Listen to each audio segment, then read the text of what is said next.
just knew we were going to get there. Welcome. It is Erick Erickson here.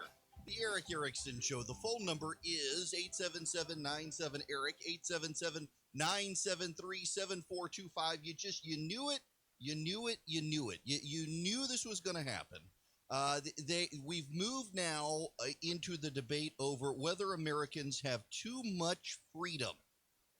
That's right.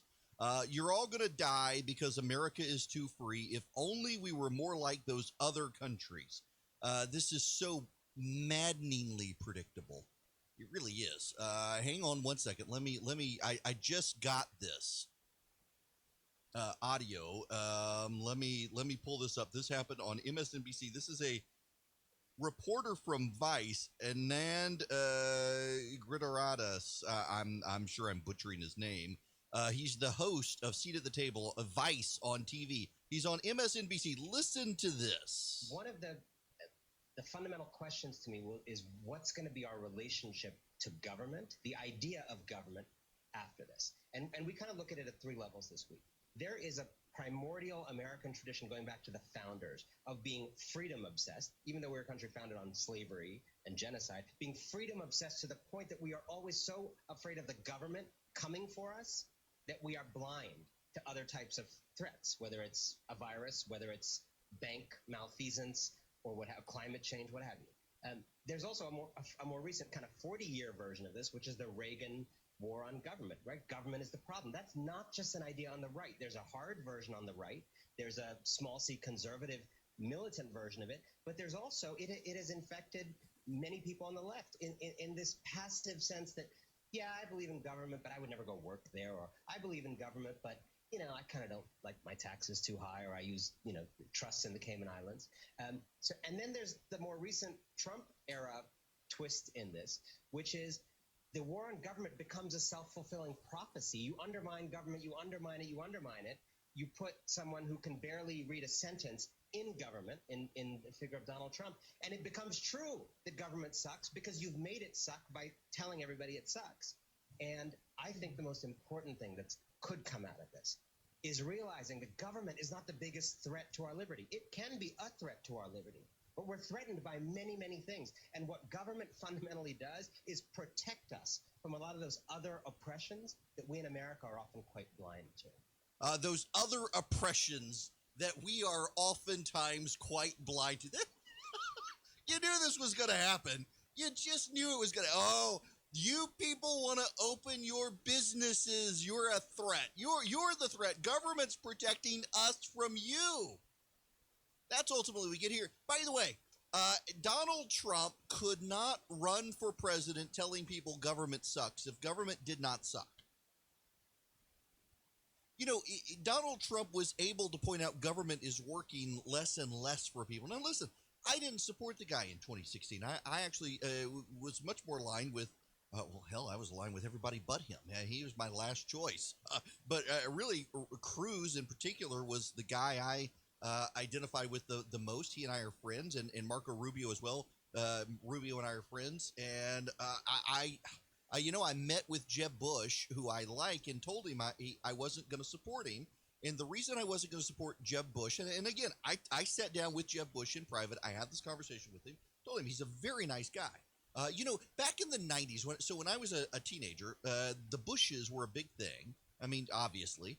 And Jeb was the guy. Jeb was going to beat Lawton Chiles in Florida. He was the conservative in the Bush household. And he was going to become governor of Florida, and he would become president. And he lost. And surprise, the loser's son, George W., is the one who won. And then he went on to become president.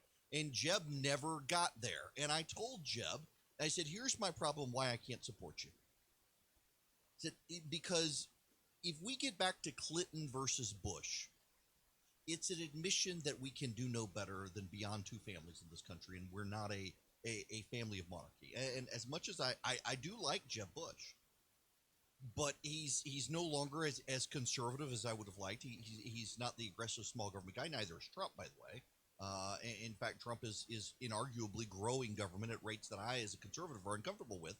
But that's fine. But Donald Trump, Jeb Bush, Ted Cruz, Marco Rubio, the other 3 billion people who ran for president in 2016 as Republicans, They all ran on issues related to government, and it's not that they were wrong; they were right.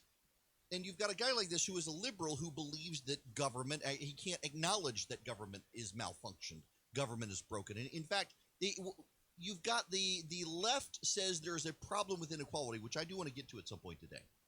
The left says there's a problem with inequality in America, and they're right, but they got the wrong solution. Their solution is more government. It's not a coincidence that as government spending has grown and government involvement in our lives has grown in the last 40, 30 years, really, after Reagan, when Bill Clinton came into office and started growing again, even under big government conservatives like Bush. There's really no such thing, but that's what Bush wanted to call himself. Inequality has risen. There's a grand spike in inequality when Clinton becomes president, when the government starts involving itself in our lives again after the Reagan Revolution. Inequality grows. And the problem here, of course, is that Democrats believe we should take from the haves and give to the have-nots, communism, quasi-communism, and they never contemplate that making the have-nots become haves. And there's a fundamental problem here. This idea, though, that our freedom is the problem, but it's not just him. This is perfect timing because it was coincidental that these two things happened at the same time. Let me pull up this story from the New York Times, from Charlie Warzel. I believe he was a BuzzFeed writer. He's now an opinion writer at large for the New York Times. And I got to tell you, this strikes me as something that people on the left will see as smart, but actually is not smart. You know the sort of thing. Okay. What is the cartoon, The Watchmen? The science fiction series. They actually filmed part of it for HBO here in Macon. It was going to be this grand thing. It was going to be the next Game of Thrones. And the left, it was so smart. It was a commentary on the Trump years by looking into the past and race and all this. It got canceled after a year. Nobody was interested. Nobody cared about it. It sounded smarter than it was. There are all sorts of things on the lefties that, just pause. Just going to pause. I grew up in the Middle East. I graduated, actually, from rural Louisiana from a public school. And I knew that I was better educated overwhelmingly than the kids in my high school. And I don't mean that arrogantly or disparagingly. I had an amazing education. The overwhelming majority of my graduating high school class had not been much out of the state of Louisiana, maybe into Mississippi, which was 30 minutes away. I have still, to this day, I'm in my early 40s now. Early 40s. I'm not in my mid-40s yet. And I've still been to more countries than states. I had an amazing education overseas. My 9th grade class field trip was to Greece for 2 weeks and to Turkey. I had an amazing education. And then I went to Georgia, to Mercer. I had a scholarship to go to Duke. I wound up not going to Duke because when I went through Macon, Georgia, and toured Mercer, I had never left Louisiana. Now, I knew I wanted to leave Louisiana. After the Edwin Edwards David Duke race when I was in high school, there was no way I was staying in that state. It was a miserable place. I love my family. I love where we live, but I wanted to leave. And so I went to Macon, and man, it was neat. Macon has a small town vibe. In fact, part of Macon's problem is it's never decided, is it a town or a city? But Mercer was neat. It's nothing now like what it was then. It's so much bigger now than it was. But the people are still really friendly. And when I went for a tour of the college campus with my dad, this is the trip I discovered Rush Limbaugh with my dad. We were looking for Paul Harvey. We discovered Rush Limbaugh and never looked back on this trip. Father-son trip. And then we went up to Virginia. My sister and brother-in-law lived up in Virginia. And Old Dominion was near there. Of course, Georgetown was near there, and I really would have loved to have gone to Georgetown. I love Washington, D.C. I'd never been at this point in my life. And then we went to Duke. And I love Duke, but it was a stunning contrast. The people at Mercer wanted me to know that I would be a part of something and that they wanted me there. They wanted me to be a part of it. And when I went to Duke, Duke is Duke. Duke is gorgeous. The campus is gorgeous. The area is amazing. You got Duke basketball. But I was really disappointed in that it was very much I need them, they don't need me. At Mercer, it was a we need you to be a part of something. And at Duke, it was very much I should want to be there. They don't necessarily need to want me. And I wound up getting a scholarship offer to both. And I wound up going to Mercer. And I'm glad I did. I met my wife there. It's fantastic that I met my wife, and I still live in Macon all these years later. With her, started in '93, stayed for law school, went to Mercer Law School, and I stayed. I practiced law for 6 years, and now do radio. Completely different. In fact, Kathy Cox, the dean of the law school, reached out the other day to see if I'd film a little snippet of something, just congratulating the graduating class. Boy, I'm like, are the faculty okay with this? I know. I loved. I got a top-notch education at Mercer Law School and Mercer University. I did. But here's my point of giving you my bio. I did all of this, and then my career took a change, deviating greatly from most of my peers in law, pretty much all of my peers in law school.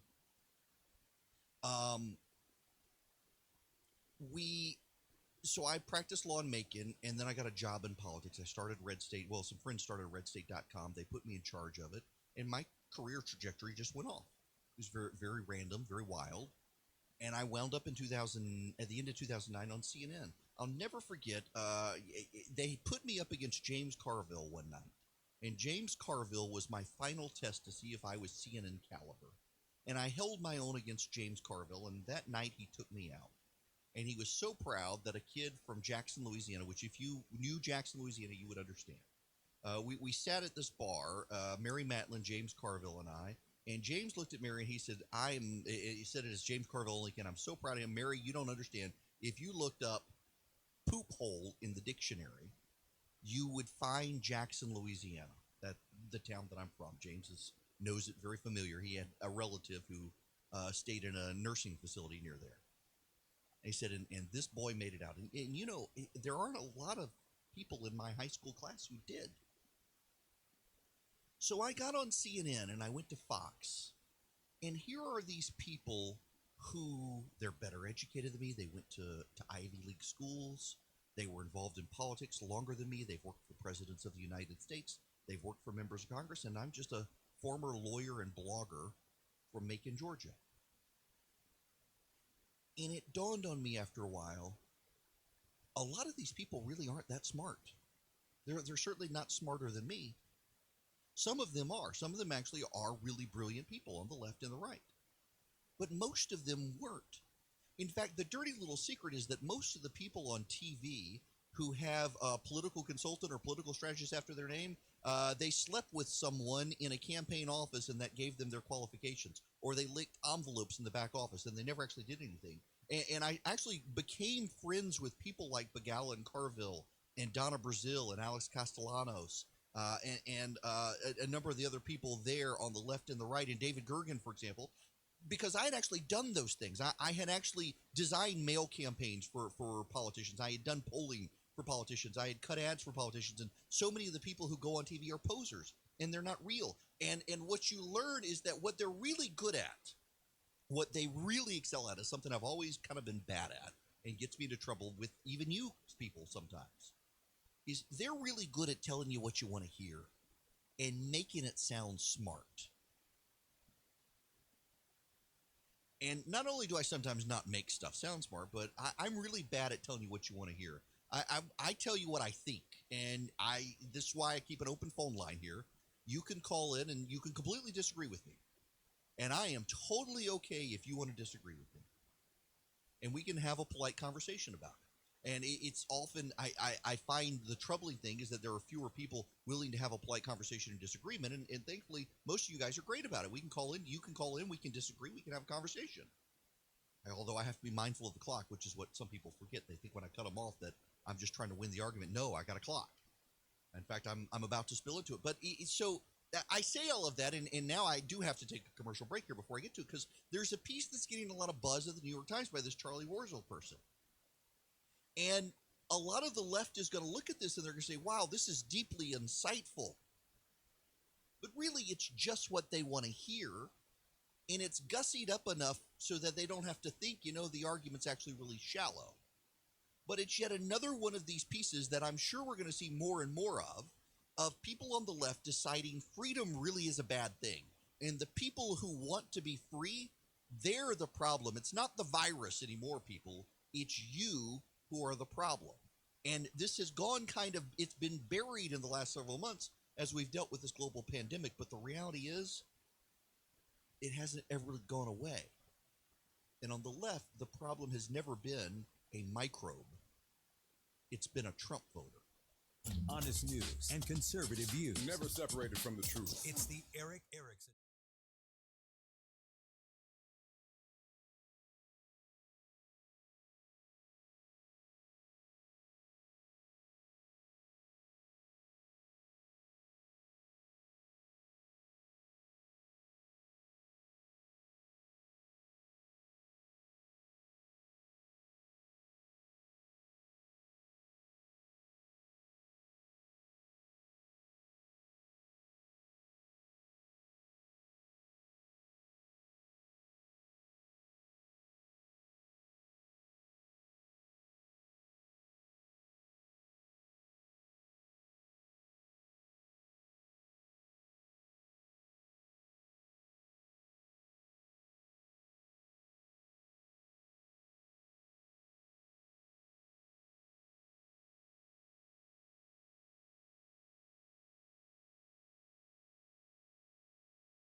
So I did some terrible clock management there with that monologue, because I've got this short segment here. I'll take your phone calls, by the way.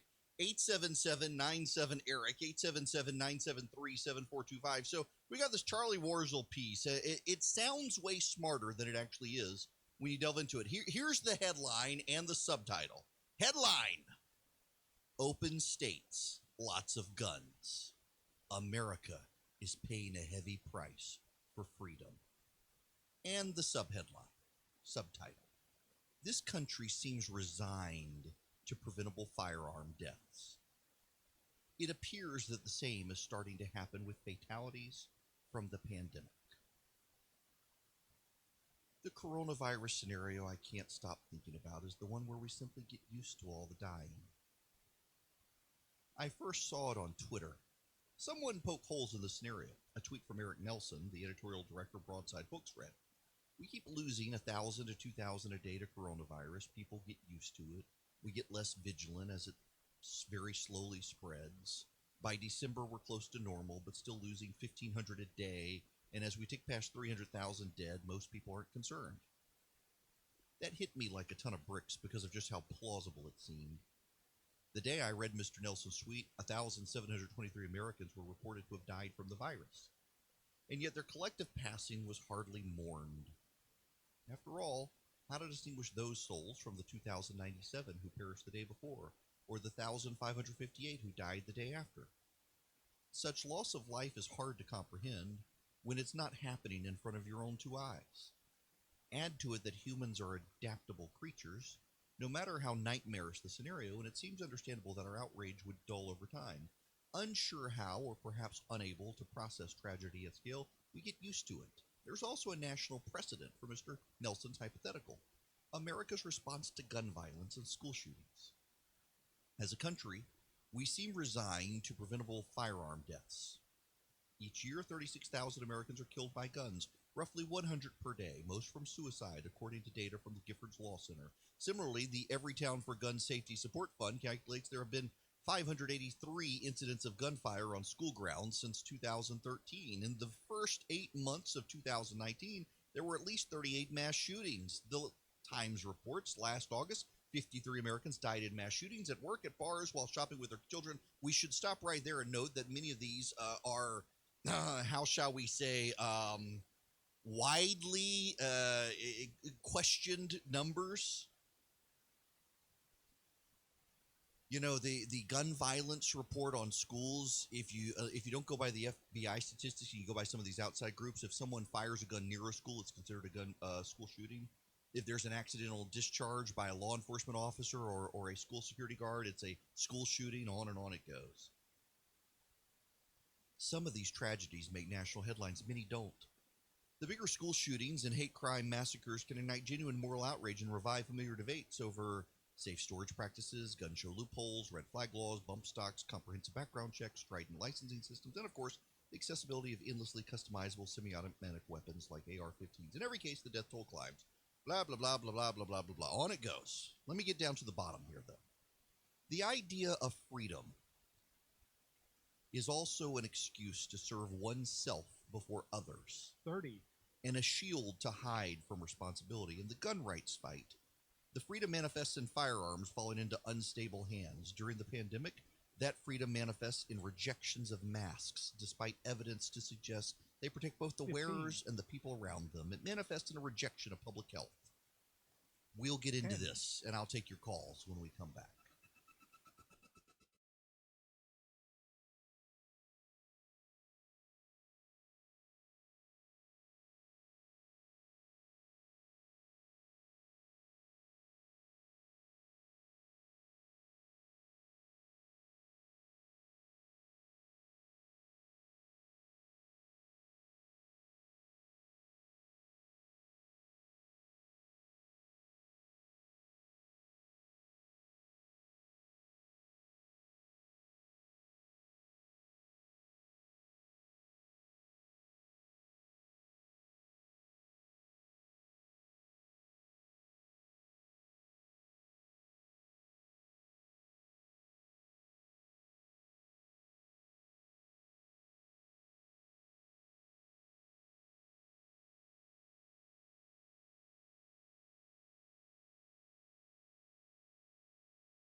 Hello, welcome. It is Erick Erickson here at the Erick Erickson Show. The phone number, if you would like to be a part of the program, is 877-97-ERIC, 877-973-7425. So the New York Times, this piece, if you're just tuning in, that basically, because Americans, this thing frustrates me. Because of guns, we're going to get used to all of the dying. And because we're going to get used to all of the dying, we're never going to do anything about COVID-19. Let me just give you the nutshell here. Here at the bottom, as in the gun control debate, public opinion, public health, and the public good seem poised to lose out to a select set of personal freedoms. But it's a child's two-dimensional view of freedom. One where any suggestion of collective duty and responsibility for others become the chains of tyranny. This idea of freedom is also an excuse to serve oneself before others, and a shield to hide from responsibility. In the gun rights freedom, the freedom manifests in firearms falling into unstable hands. During a pandemic, that freedom manifests in rejections of masks, despite evidence to suggest they protect both the wearers and the people around them. It manifests in a rejection of public health by those who don't believe their actions affect others. In this narrow worldview, freedom has a price in the form of an acceptable amount of human lives lost. It's a price that will be calculated and then set by a select few. The rest of us merely pay it. You know, first of all, it's really rich for someone who supports abortion rights to write something like this. How many children die every day because they're ripped limb from limb in the name of freedom? I mean, it's a relevant point. I have a hard time treating seriously the people who believe all life is precious all of a sudden when they've been willing to execute children every day of their lives in the name of constitutional rights. Andrew Cuomo talking on TV about how every life is precious and we can't leave our houses until grandma in the nursing home is safe from the virus. What about the child in the womb? But there's something else here too, and what part of this agrees in is it's one of my new favorite terms, and I don't know who coined it, but I embrace as my own: nut picking.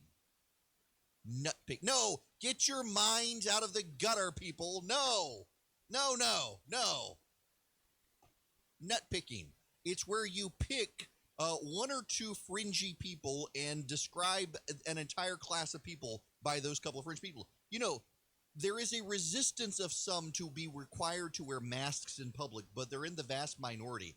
Majority of Republicans right now think we're moving too quick to reopen states. Majority of Democrats and independents agree. I know those of you who listen to talk radio, by propensity, tend to be on the side of we should have never closed, but actually you're in the minority. An overwhelming majority of Republicans, like 60% of Republicans, 80% of Democrats, 65, I think, percent of independents think we're moving too quick. And don't give me the polls are wrong. But you're nut picking when the few people who are upset about it, you can't make me wear a mask, I'm not going to wear a mask. That's nut picking. That's actually the fringe. A lot of people aren't wearing masks because they're just not in the habit of doing it. It's not that they resist it. You're nut picking. But here's the other thing. What Charlie Wurzel at the New York Times is essentially saying in the gun debate, let me read you this sentence. In the gun rights freedom, that freedom manifests in firearms falling into unstable hands. That is a trope of the left that is not true. How many of the mass shootings were from lawfully purchased firearms? I believe the school in Florida was, but overwhelmingly they're not. Many times it's stolen guns.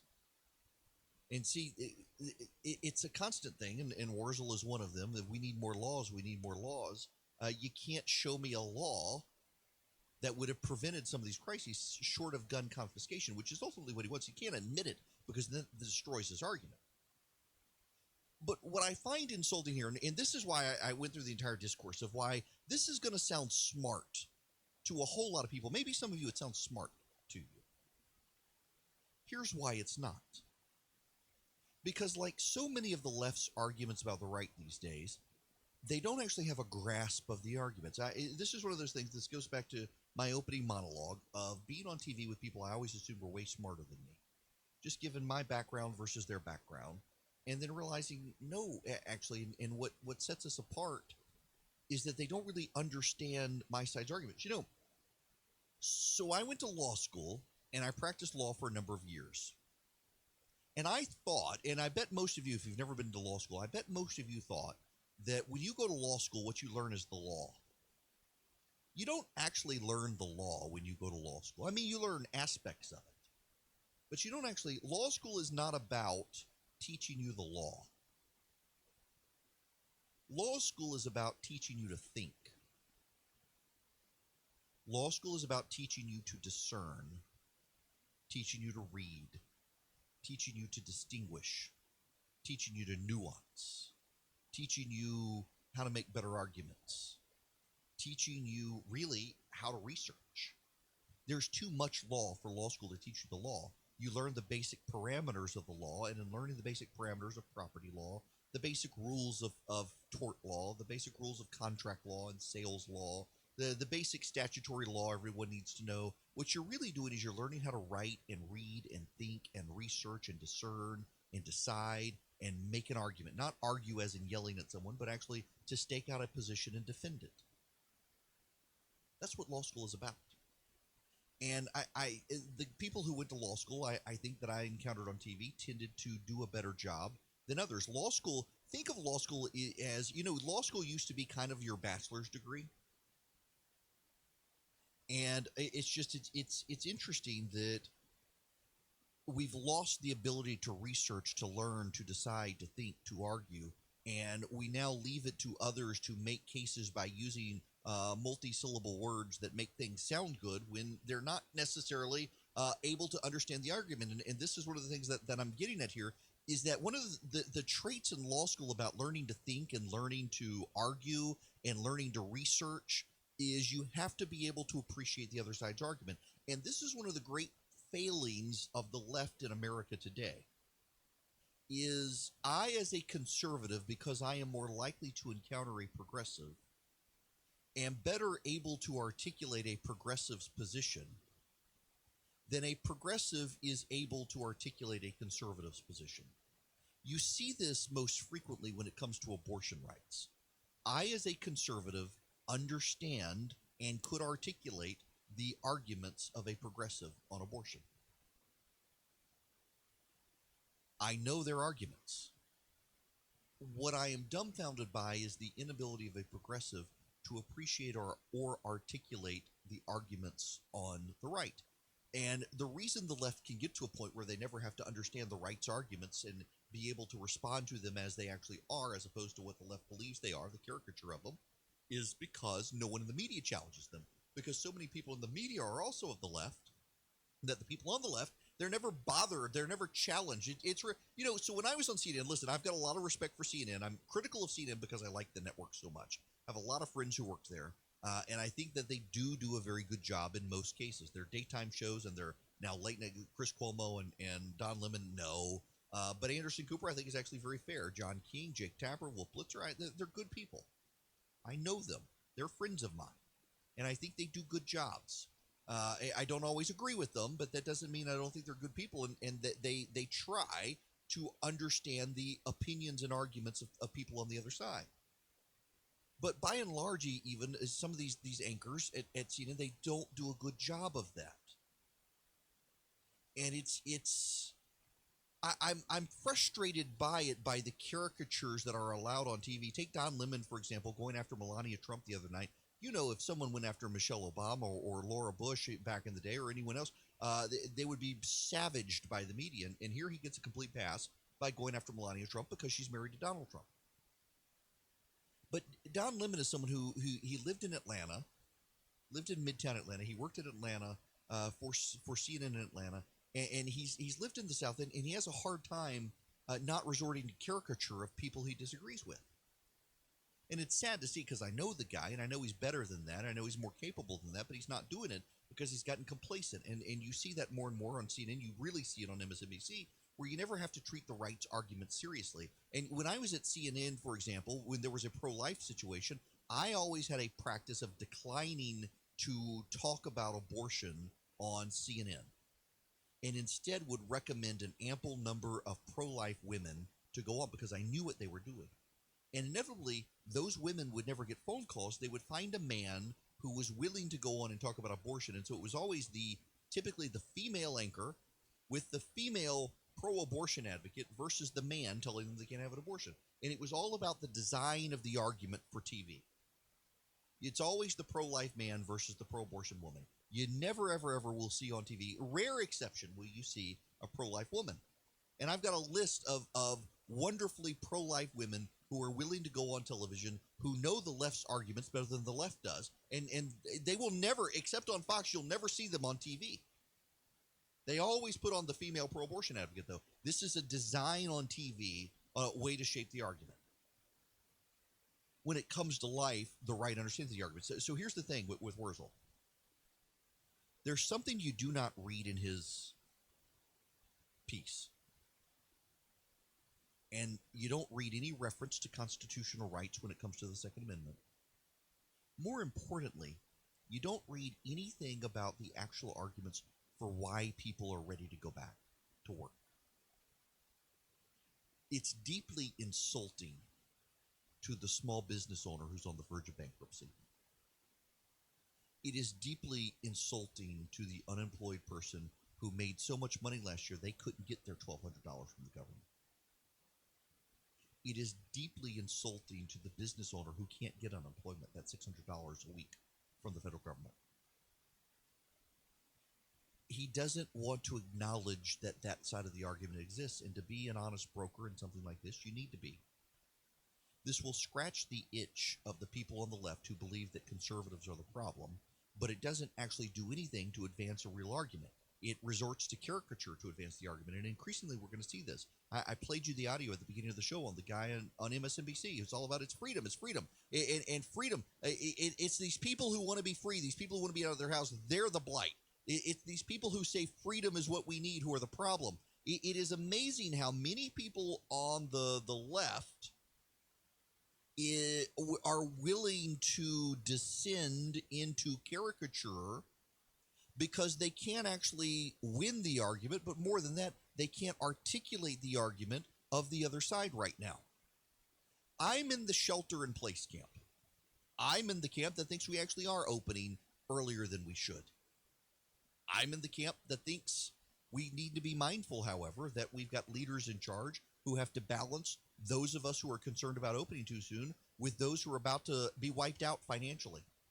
And they're doing the best they can, and we should show them grace. This is uncharted territory. Everyone is improvising.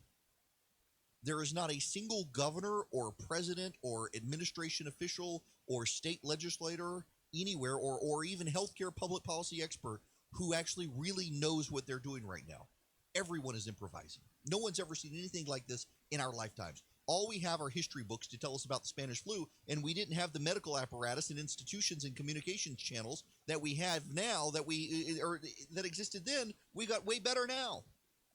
Everybody's improvising, which is why I continue to think we got to show grace. You know, I'm noticing there are all these pundits on TV now who are coming out with books on grace. I've been talking about this for several years. We need to show more of it, particularly at a time like now, where we've got way too many people in politics who are winging it because they don't know any better. We've never seen anything like this.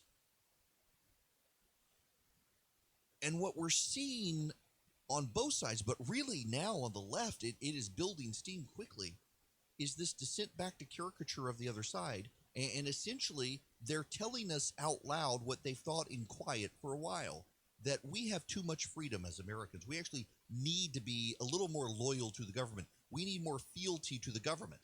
It's no longer a government of the people, for the people, by the people.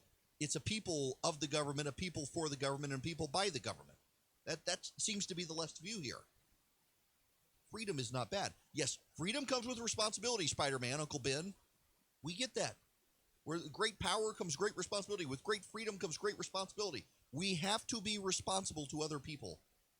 Our freedom does not exist in a vacuum. When our freedom encroaches on someone else's freedom, we have problems. That's where the law steps in. That's where the government is supposed to step in. But here's the thing. We have a real meltdown in this country on the government's inability to keep senior citizens in long-term care facilities safe. And overwhelmingly, these did. And the government failed there. Not the people. The government did. The idea that the government is going to make us more safe if we would surrender our freedom to it is absurd and historically wrong. But to say that, to contrast gun rights with the virus and say, oh, we're so used to all the death from guns, we're going to be used to the death from the virus. We don't even remember the people. He doesn't remember all the people who died yesterday either. Guess what? The media is not reporting the names on a daily basis. They don't do it for the flu. They don't do it for cancer. But you know, there are going to be millions of people this year who participate in walks to raise money for cancer. There are going to be people who do runs for cancer. There are going to be people who do walks and petitions to raise awareness on gun violence. We'll be doing it for COVID-19, I guess, if we can't find a vaccine.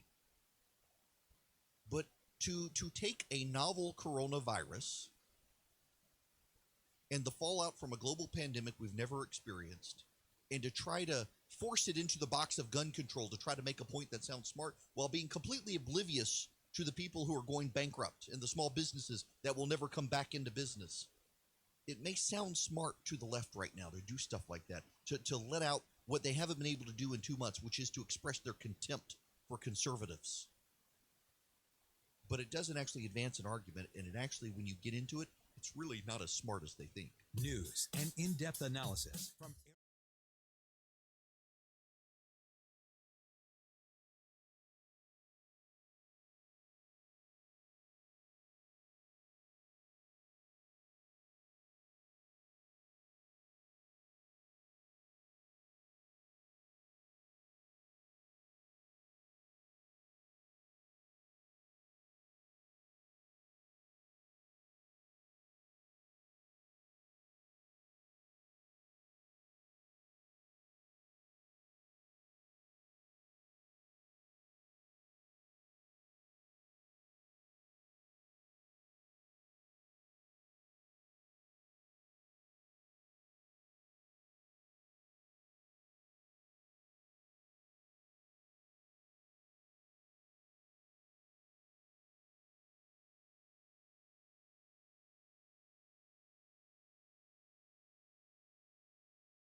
All right. While we're totally, by the way, so first of all, those of you who've ever listened to my evening show know I got to stop every 6 minutes and check traffic because it's Atlanta. We're not doing it right now because there is no traffic. But man, being able to walk through something like that and get my thoughts out of the way. One, I think I probably took longer than I should have. I'm my own worst critic on this. But two, man, it was great to actually be able to run through all of that and get my thoughts out of the way on what's happening right now without having to stop for traffic and have a 6-minute segment to talk. It's wonderful. Well, we got to stay with the New York Times because this story is actually kind of funny. I wouldn't have thought about this, but this is a real problem. The New York Times is it's raising awareness on NBA stars. Most of them don't actually have basketball hoops at their houses. This is many players say they've gone weeks without playing because they don't have a basketball hoop at home, and the pandemic has cut off their access to the gym. When he kept getting the same downbeat message from various Miami Heat teammates about their long spell of inactivity, Jimmy Butler knew he had to do something. Again and again, Butler said. He heard the lament, "I feel like I'm getting worse." Butler's answer, he paid a company in Utah to send portable basketball hoops to roughly 30 players and coaches to ensure they had an outlet to at least get some shots up, even during a global health crisis. "This is what we do," Butler, an all-star swingman, said in a telephone interview. "This is our coping mechanism. We shoot." Not the shooting that other New York Times writers are worried about. In normal circumstances, yes, modern NBA players are accustomed to having an overwhelming array of resources at their disposal, state-of-the-art workout equipment, high-tech training software when they're not aiming $170 leather game balls at baskets galore and gleaming practice facilities. This has led many players in recent years to live as close to their team facilities as possible for easy round-the-clock access, even if it meant opting for apartments or condos. Then the coronavirus outbreak created a sudden need for at-home hoops because of the widespread closure of health clubs, community gyms, and public parks on top of the NBA's mandate that all teams close their facilities. Numerous NBA stars have said they have gone weeks without shooting during what would normally be playoff time.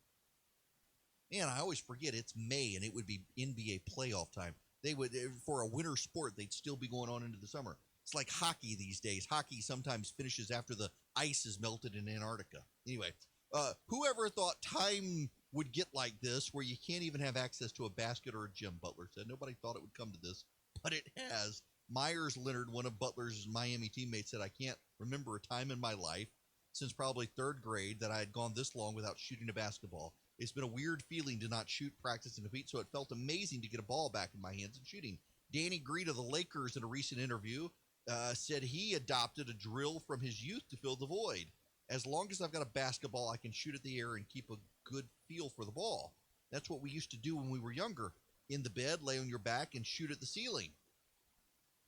With the league shut down, approaching 2 months, the New York Times talked to numerous teams about how their players are left hoopless, not hopeless, hoopless by the coronavirus. All these little things, I find it, well, listen, this is a weird situation for people who, they can't get into their office, they can't get into their gym, they're a professional athlete, they can't throw a ball, nothing. It is weird, the fallout from this. But, I'm mindful of the fact, someone gave me a quote the other day, and now I can't remember the exact quote, but basically, we are not the tellers of our history. It's going to be 100 years from now when people look back and they write the history, and there are going to be all of these weird little stories of people who are off their game and stuff because they got sheltered in place for so long. I mean, we're still going to be arguing over whether it was a good policy, but all the little nuances of it, it's just, life is a fascinating thing. People are fascinating people.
Anybody breaking quarantine to have affairs other than the Imperial College model guy? Welcome. It's Erick Erickson here, the Erick Erickson. I'll explain.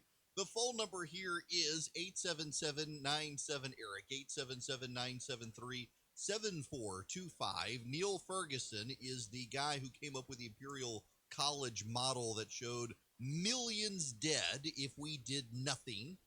By the way, you know, the modeling showed if we just do social distancing and stuff, we would get to where we're getting. All the model truthers who said that the modeling was all wrong, well, you know, we're in the death range for the models you said were wrong, so maybe rethink that. Nonetheless, dude is quit. He's been having an affair. He is single, and he's been having an affair with a married woman who has been driving across London to have relations with him, leaving her husband and child behind, and they got caught. And now it's become a scandal in Britain that the guy who demanded we all shelter in place is letting a woman come over for conjugal visits, and she's married and has a kid, and he had coronavirus. The experts always wind up undermining themselves when they have no sense of humility, and he clearly did not have a sense of humility. Well, now he's off the task force, booted. I'm not gonna say that. No.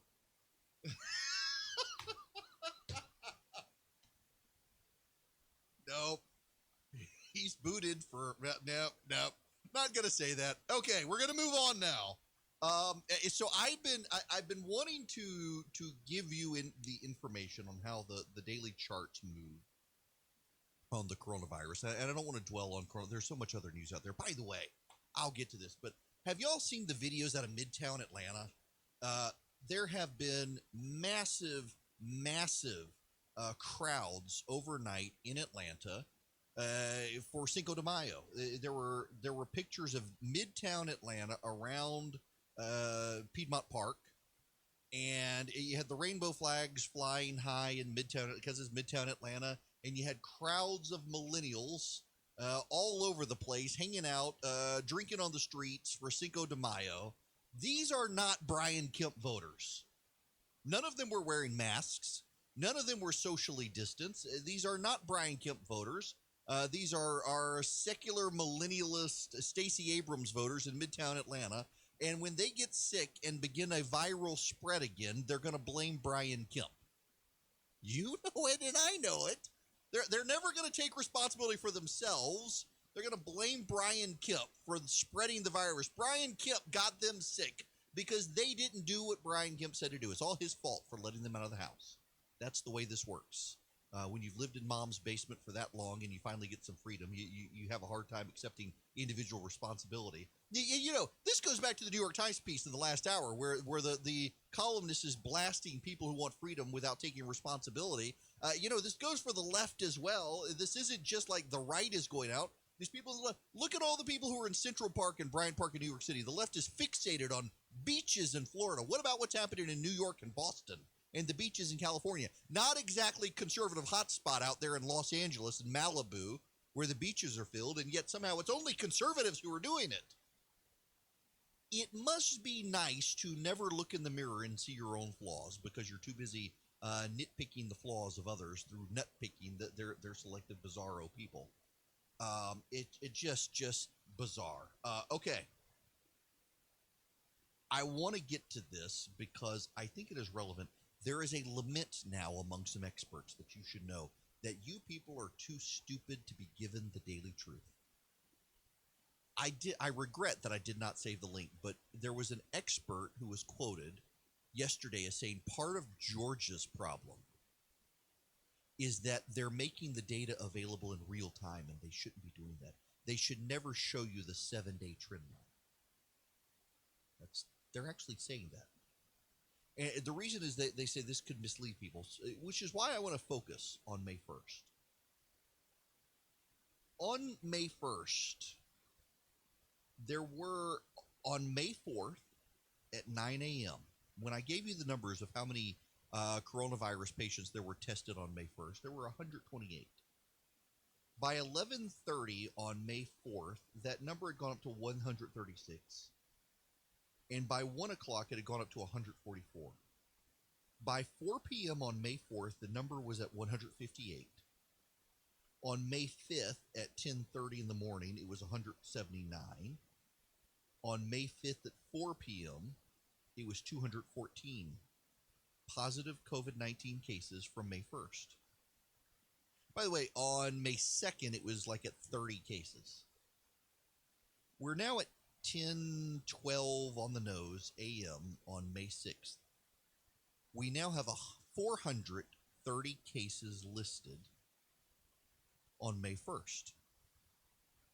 430 cases on May 1st. Again, we started on May 2nd. There were like 30 cases reported. By May 4th, it was 128, and now it's 430. It's a pretty significant increase. We have from there 130 cases on May 2nd, 110 on May 3rd, 81 on May 4th, 32 on May 5th, and 3 thus far this morning. And those numbers will go up, and I've been saying all along, those numbers will go up. But let's get the trend lines out of the way now. On April 27th, 864. On April 28th, 766. On April 29th, 613. On April 30th, 590. On May 1st, I was looking at the wrong number. 864 on April 27th. 766 on April 28th. 584 on April 29th. 511 on April 30th. 430 on May 1st. The trend lines continue to be in the right direction. And there are experts out there saying Georgia should not be showing you this data. You should only see the total number of cases that come in. Ironically, if you see the total number of cases that come in for May 1st, it's over 1,200 cases. And you're thinking, oh my gosh, we've had an explosion. But that's not really it. What happens is the Georgia Department of Public Health, they place those numbers on the right day. So you get 1,200 cases that come in, but 200 of them, they're from April 4th. 100 of them are from April 20th. The rest of them, they're from May 1st. And you add them in and you sort them, and it turns out that day there's not this huge spike that you would, if you listen to the media headlines, would believe. And so now these experts say Georgia's just giving you people too much information.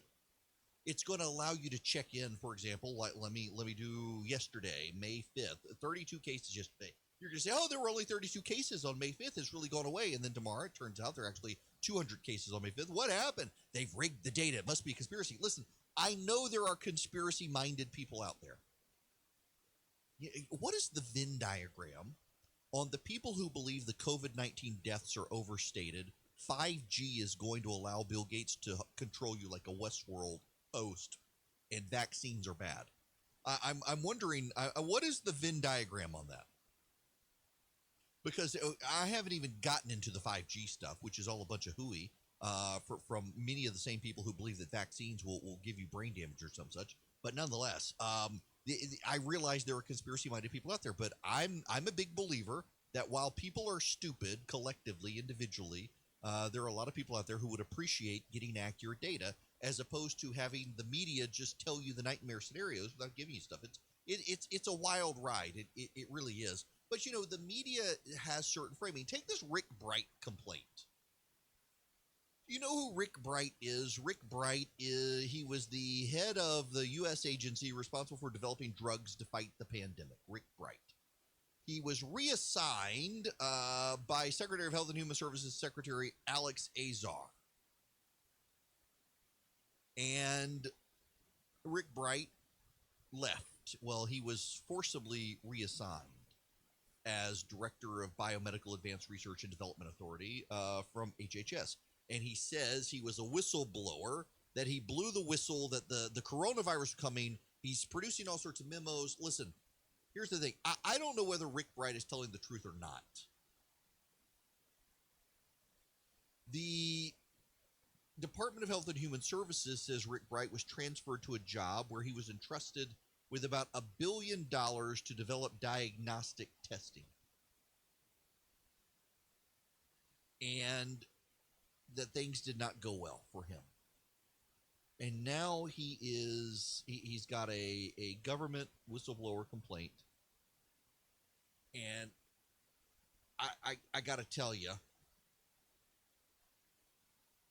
when I read through the arguments, and this is not the first this case has come up. There have been a couple of stories in the last week or so. One of the lawyers who apparently is involved in his case is Christine Blasey Ford's lawyer.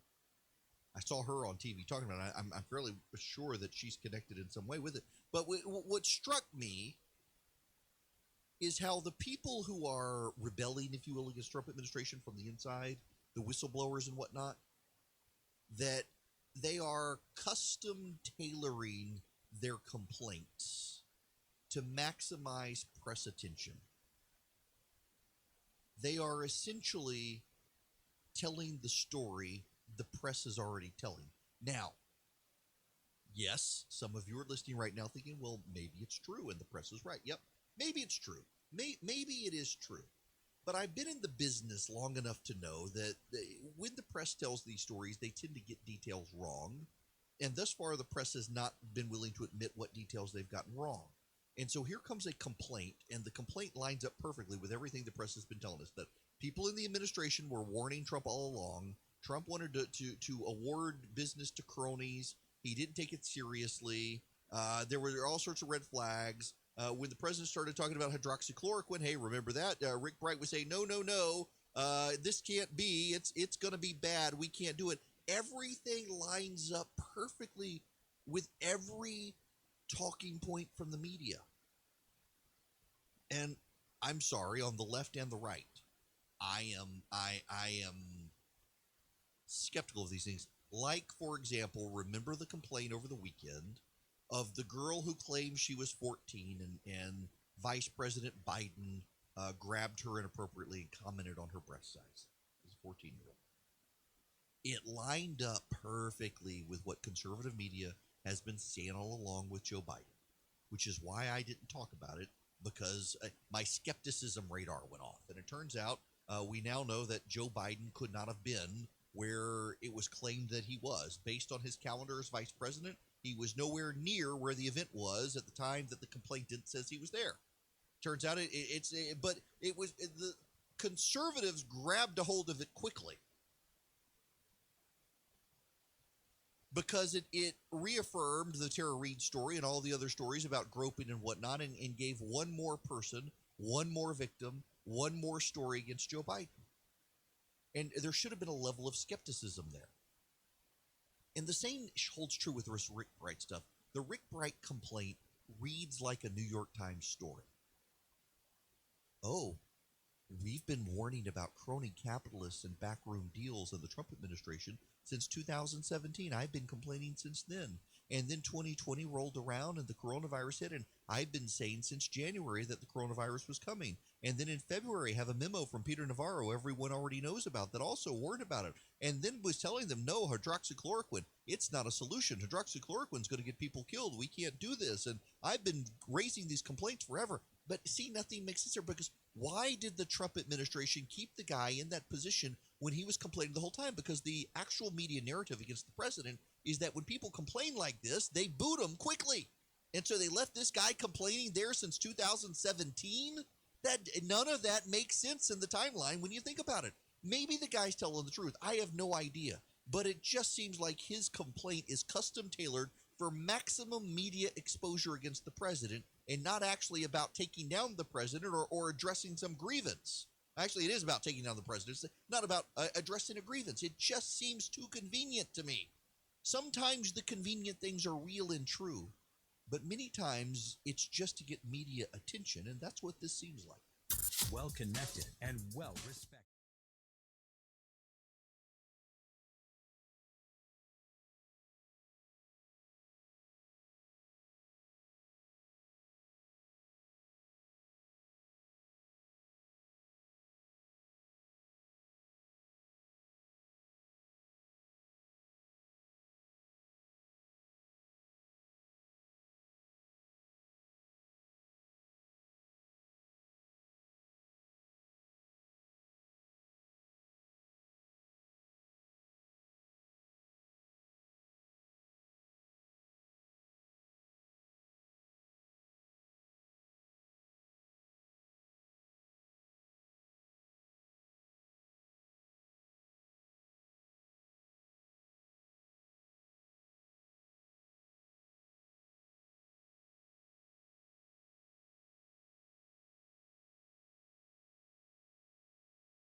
Well, they continue to say the quiet part out loud, do they not? The New York Times has an editorial out saying that the DNC needs to vet the Tara Reade allegation against Joe Biden. Well, enter Martin Tolchin. He's a former member of the New York Times' Washington Bureau and apparently played a role, according to the New York Times, in getting Politico off the ground. Another left-wing rag. Let me read you this. People are mad at him for saying this out loud, even though they agree with him. I totally disagree with this editorial. I don't want an investigation. I want a coronation of Joe Biden. Would he make a great president? Unlikely. Would he make a good president? Good enough. Would he make a better president than the present occupant? Absolutely. I don't want justice, whatever that may be. I want to win the removal of Donald Trump from office, and Mr. Biden is our best chance. Suppose an investigation reveals damaging information concerning his relationship with Tara Reade or something else, and Mr. Biden loses the nomination to Senator Bernie Sanders or someone else with a minimal chance of defeating Mr. Trump. Should we really risk the possibility?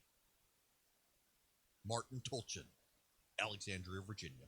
The writer is a former member of the Times Washington Bureau and a founder of Politico.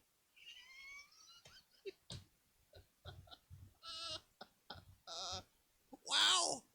You know what? Okay. I told you people yesterday. Okay, maybe this shouldn't crack me up as much as it does. I didn't read the full thing yesterday. Now that I've read the full thing to you on the air, this strikes me as deeply funny. I told you all yesterday that Biden voters who want to dismiss Tara Reade, they're essentially the Trump voters of the left. And I don't mean that insultingly. It's just that forever, listen, we would never have a Donald Trump. We would never stand for this. After they grab him by the video of Donald Trump, we would never allow someone to do this. You got a guy who's accused of actually doing it. Trump just bragged about it. Biden did it. And now you're like, I don't care. We got to beat the other side. No, seriously. And all these people, they're going to look in the mirror at themselves. I ain't like those people. I'm sorry. We are not like those people. Yes, you are. You've become exactly what you say you hate. You've become the caricature you've made of Trump voters. You actually have become that caricature. Suppose an investigation. I'm sorry. I need to do this in my official progressive voice. Suppose an investigation reveals damaging information concerning his relationship with Tara Reade or something else, and Mr. Biden loses the nomination to Senator Bernie Sanders or someone else with a minimal chance of defeating Mr. Trump. Should we really risk the possibility? Y'all have become what you claim to loathe. I mean, he even says, I don't want justice, whatever that might be. I want to win. This is, in the argument in 2016, Donald Trump was best positioned to beat Hillary Clinton. He needed to burn it all down. Hillary Clinton needed to be beaten. The other guys weren't ruthless enough to do it. We needed a win. Who cares about the moral problems? We need a win. That's how the left viewed the Trump voters. And they have become the Trump voters. Martin Tolchin is a progressive Trump voter. He doesn't care about justice. He doesn't care about right and wrong. He doesn't care about victims. He cares about the win. And you know what? I'm okay with that. The problem is that the left isn't supposed to be okay with that. The left claims a higher standard for themselves. But you see, that there never really was a higher standard. It was only useful for them when they could try to say that they were superior to the Trump voter. was only useful in that regard. Now, it's no longer useful because they've got a credible. They don't want to admit it's a credible allegation. Many of them are going to savage Terry. Just. We're about to go to commercial break. We've got about 40 seconds here. I want you in the 5 minutes of this commercial break to just think for just a moment. Just think in these 5 minutes. What do you think would happen if today Tara Reid came out and said, "Oh my gosh, guys, I'm so sorry. I've just been so focused. What I really meant was Trump. Trump's the guy who grabbed me by the you-know-what in the Senate hall. It wasn't Biden." What do you think the media would do? There would be a parade across networks of Tara Reid being interviewed. Tell us where the bad man touched you. If it was Donald Trump, if they thought, good gracious.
Hello there. It is Erick Erickson here, the Erick Erickson Show. The phone number is 877-97-ERIC,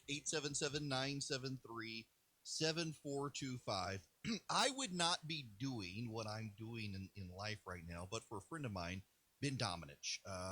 Ben and two other friends started redstate.com, originally redstate.org back when I was a lawyer, and then they wound up putting me in charge of it. Ben ultimately wound up starting the Federalist, and so Vox Media decided to unionize, and in unionizing, Ben on Twitter said essentially if his employees try to do it, he would send them back to the salt mines. Now, none of his employees would even want to unionize, but nonetheless, a political activist on the left decided to file a complaint with the National Labor Relations Board against him. And the National Labor Relations Board demanded that the tweet be deleted. And to his credit, Ben Dominich and the Federalist, they are standing by it and sticking to their guns. And joining me to discuss this, and I didn't even know this was a thing, is Mark Chenoweth with the New Civil Liberties Alliance. He's the executive director. Mark, I saw Ben's op-ed in the Wall Street Journal of this. I had no idea something like this could happen. It was just bizarre. It is. It's crazy, isn't it? Yeah. Well, I think you described the situation very well, Eric. But you have a situation where Ben writes a tweet, and a random person in the Twitterverse sees that and decides to make a federal case out of it.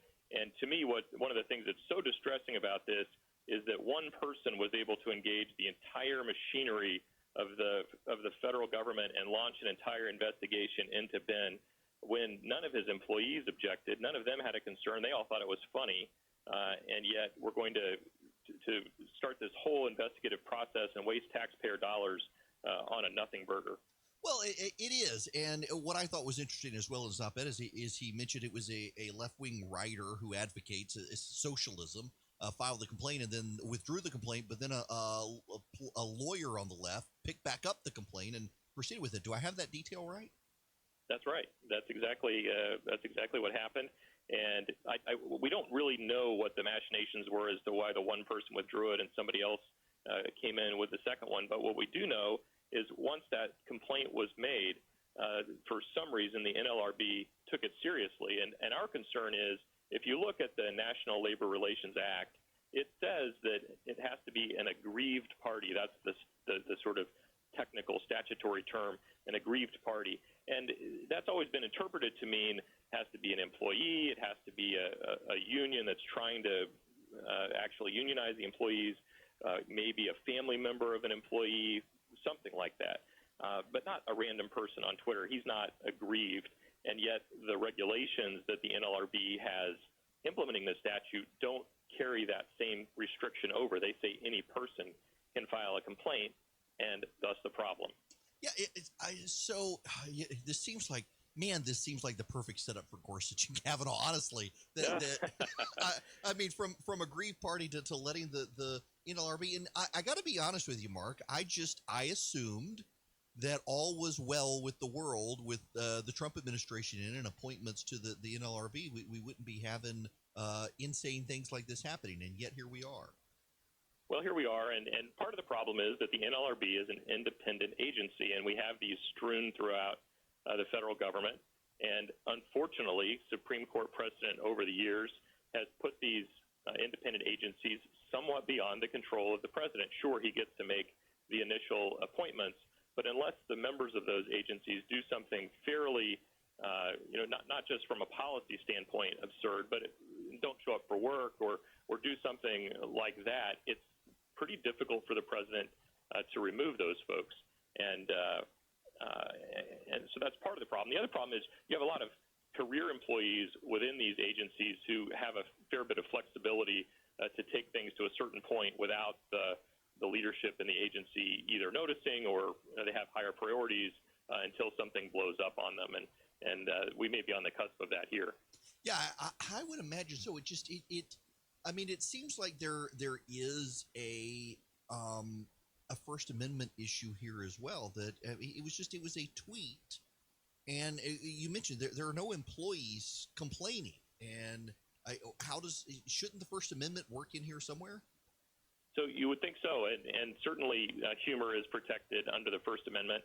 But what the administrative law judge who ruled against Ben found was that this constituted a threat, an unfair labor action because it was a threat. And under the law, there are certain kinds of speech that if you can't shout fire in a crowded theater. I think people are familiar with that one.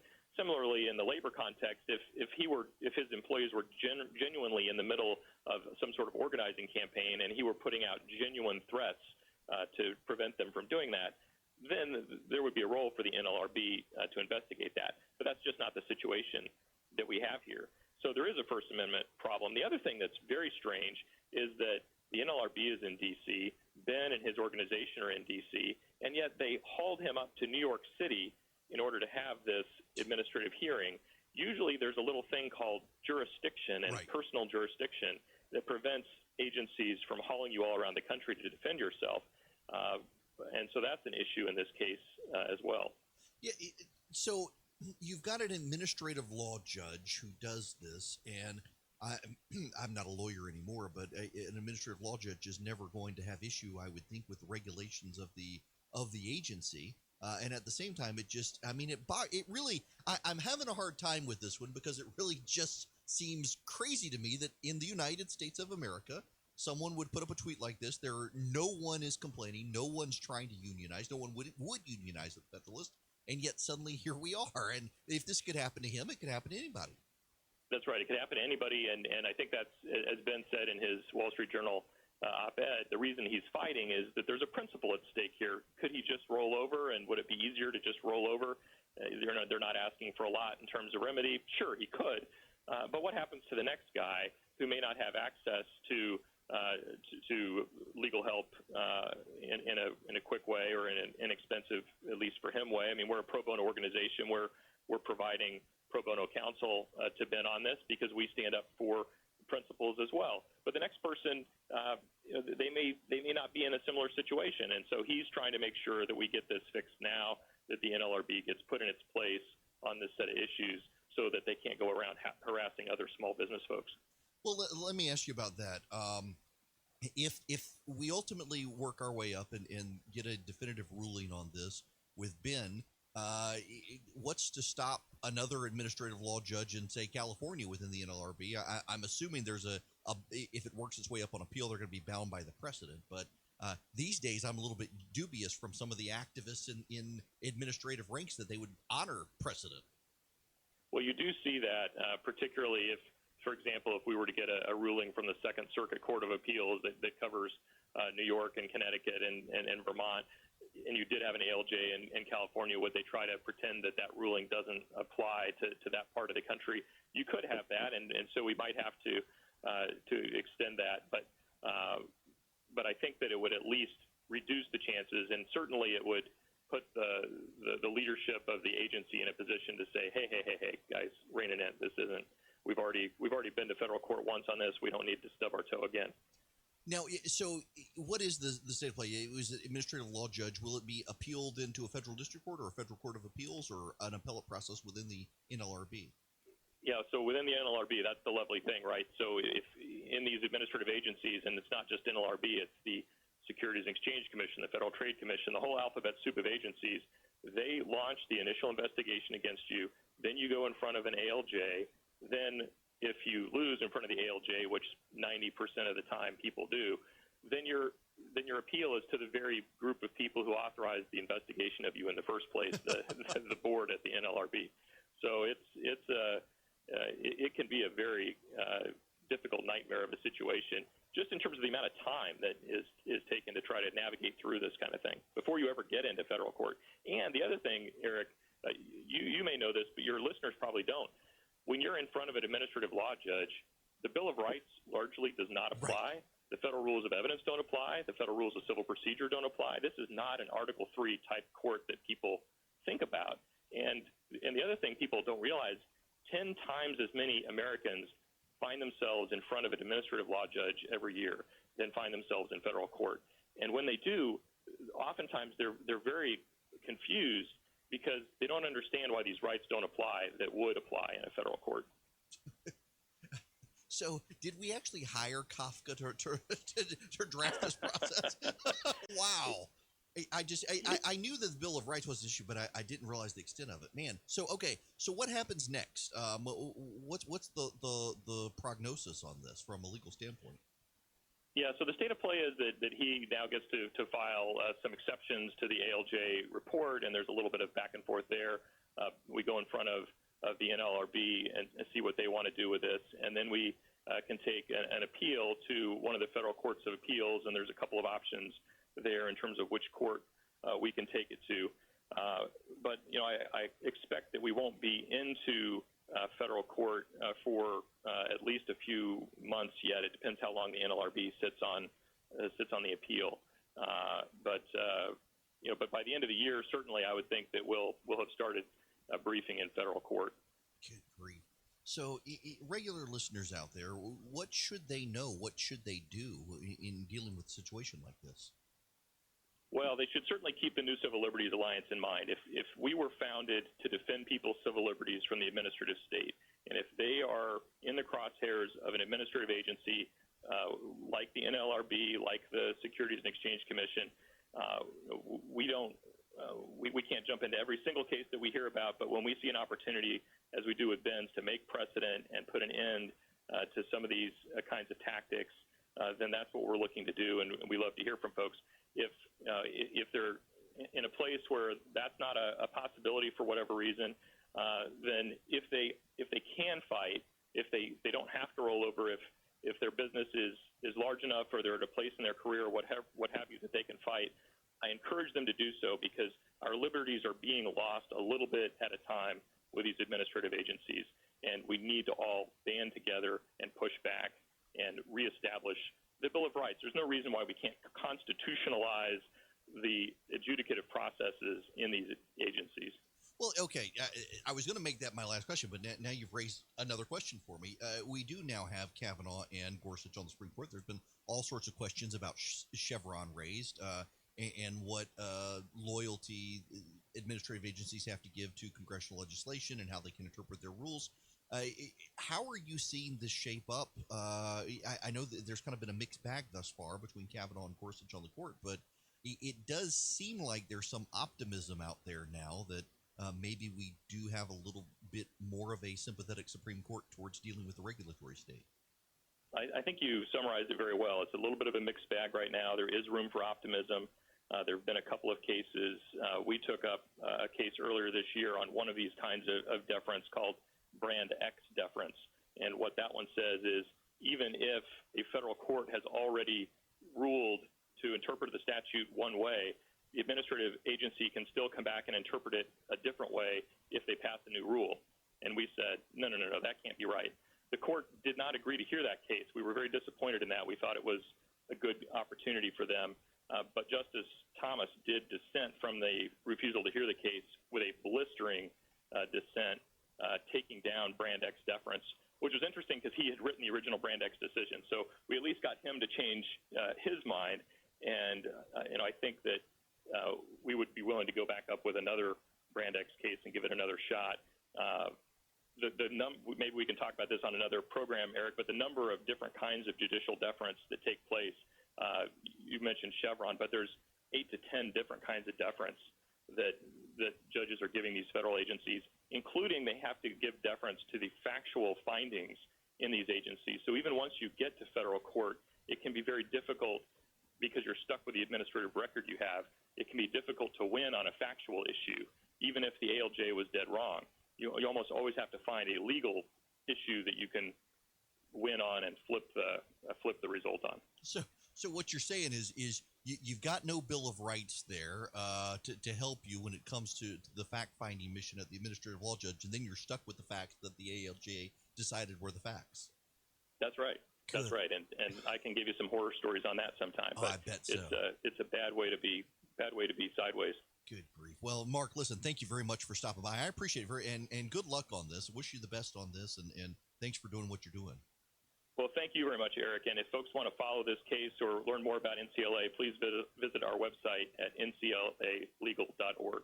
Perfect. Thank you very much. Mark Chenoweth, with the, gosh, I was trying to say the NCLA, what is it? The National, the New Civil Liberties Alliance. That's it. Not, I always say national and it's New Civil Liberties Alliance, the NCLA. And just, it's Kafka-esque and people don't realize it within the administrative state. If you're not a business owner, you don't understand just how Byzantine and Kafkaesque all of it is rolled together. And yet, here we are, a friend of mine going through this process because he dared make a joke on Twitter. News and in-depth analysis.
So I have had, who did I have on? I can't even remember.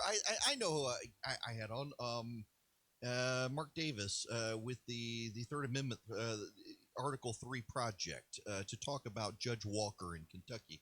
You'll recall we talked about Judge Walker several weeks ago. The left is pulling out all the stops on this guy, including now they've got the New York Times has run a story about Judge Thomas Griffiths on the D.C. Circuit Court of Appeals. Now, for those of you who don't know what it is, the Supreme Court is the highest court in the land.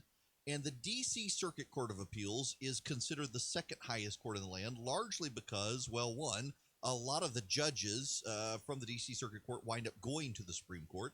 but also because a lot of cases from the regulatory state wind up going through there on the way to the Supreme Court. And because the Supreme Court limits how many cases it takes a year, the D.C. Circuit Court of Appeals tends to be the final arbiter. Whoever controls it tends to set jurisdiction. And you will recall that in the Obama administration, that's why the Democrats scrapped the filibuster. They wanted to pack the D.C. Circuit Court of Appeals since they couldn't pack the Supreme Court. There were several openings. Republicans were blocking them. So now the Republicans are rushing to fill seats to get back at the Democrats. One of those is Judge Walker, who is 37 years old. He'd be there for quite a while and is inarguably conservative. He argued against Obamacare when he was in the Senate. He was a Senate staffer. Well, Judge Thomas Griffiths decided to retire at the beginning of the year, and a left-wing interest group has filed a complaint saying that Judge Griffiths essentially was bribed to step aside. He was bribed to move out of the way for Judge Walker, that it was a power play. In exchange for money, he's going away. And the New York Times actually ran the story without questioning or really spending a lot of time on the fact that it's a left-wing dark money group that's there to harass conservative judges. There's another hit today on Judge Walker I want to get to in the next hour, but it turns out that Judge Griffiths is resigning from the D.C. Circuit Court of Appeals, not to make more money, but because his wife is in a deteriorating health condition, has been for some time, and this has actually been openly known in Washington, D.C. He's got to take care of his wife. The New York Times only today decided to run a new story noting that Judge Griffin is coming public with his wife's health. He didn't want to. But his wife is having to get dragged through the mud now by the media to understand the left is playing for keeps on the court. They're doing all they can. They're mad at Mitch McConnell. McConnell is so mad at them now, he's making the Senate come back to vote on judges, including Judge Walker. Well, there's a new attack on Judge Walker, and it's actually an attack on conservative judges.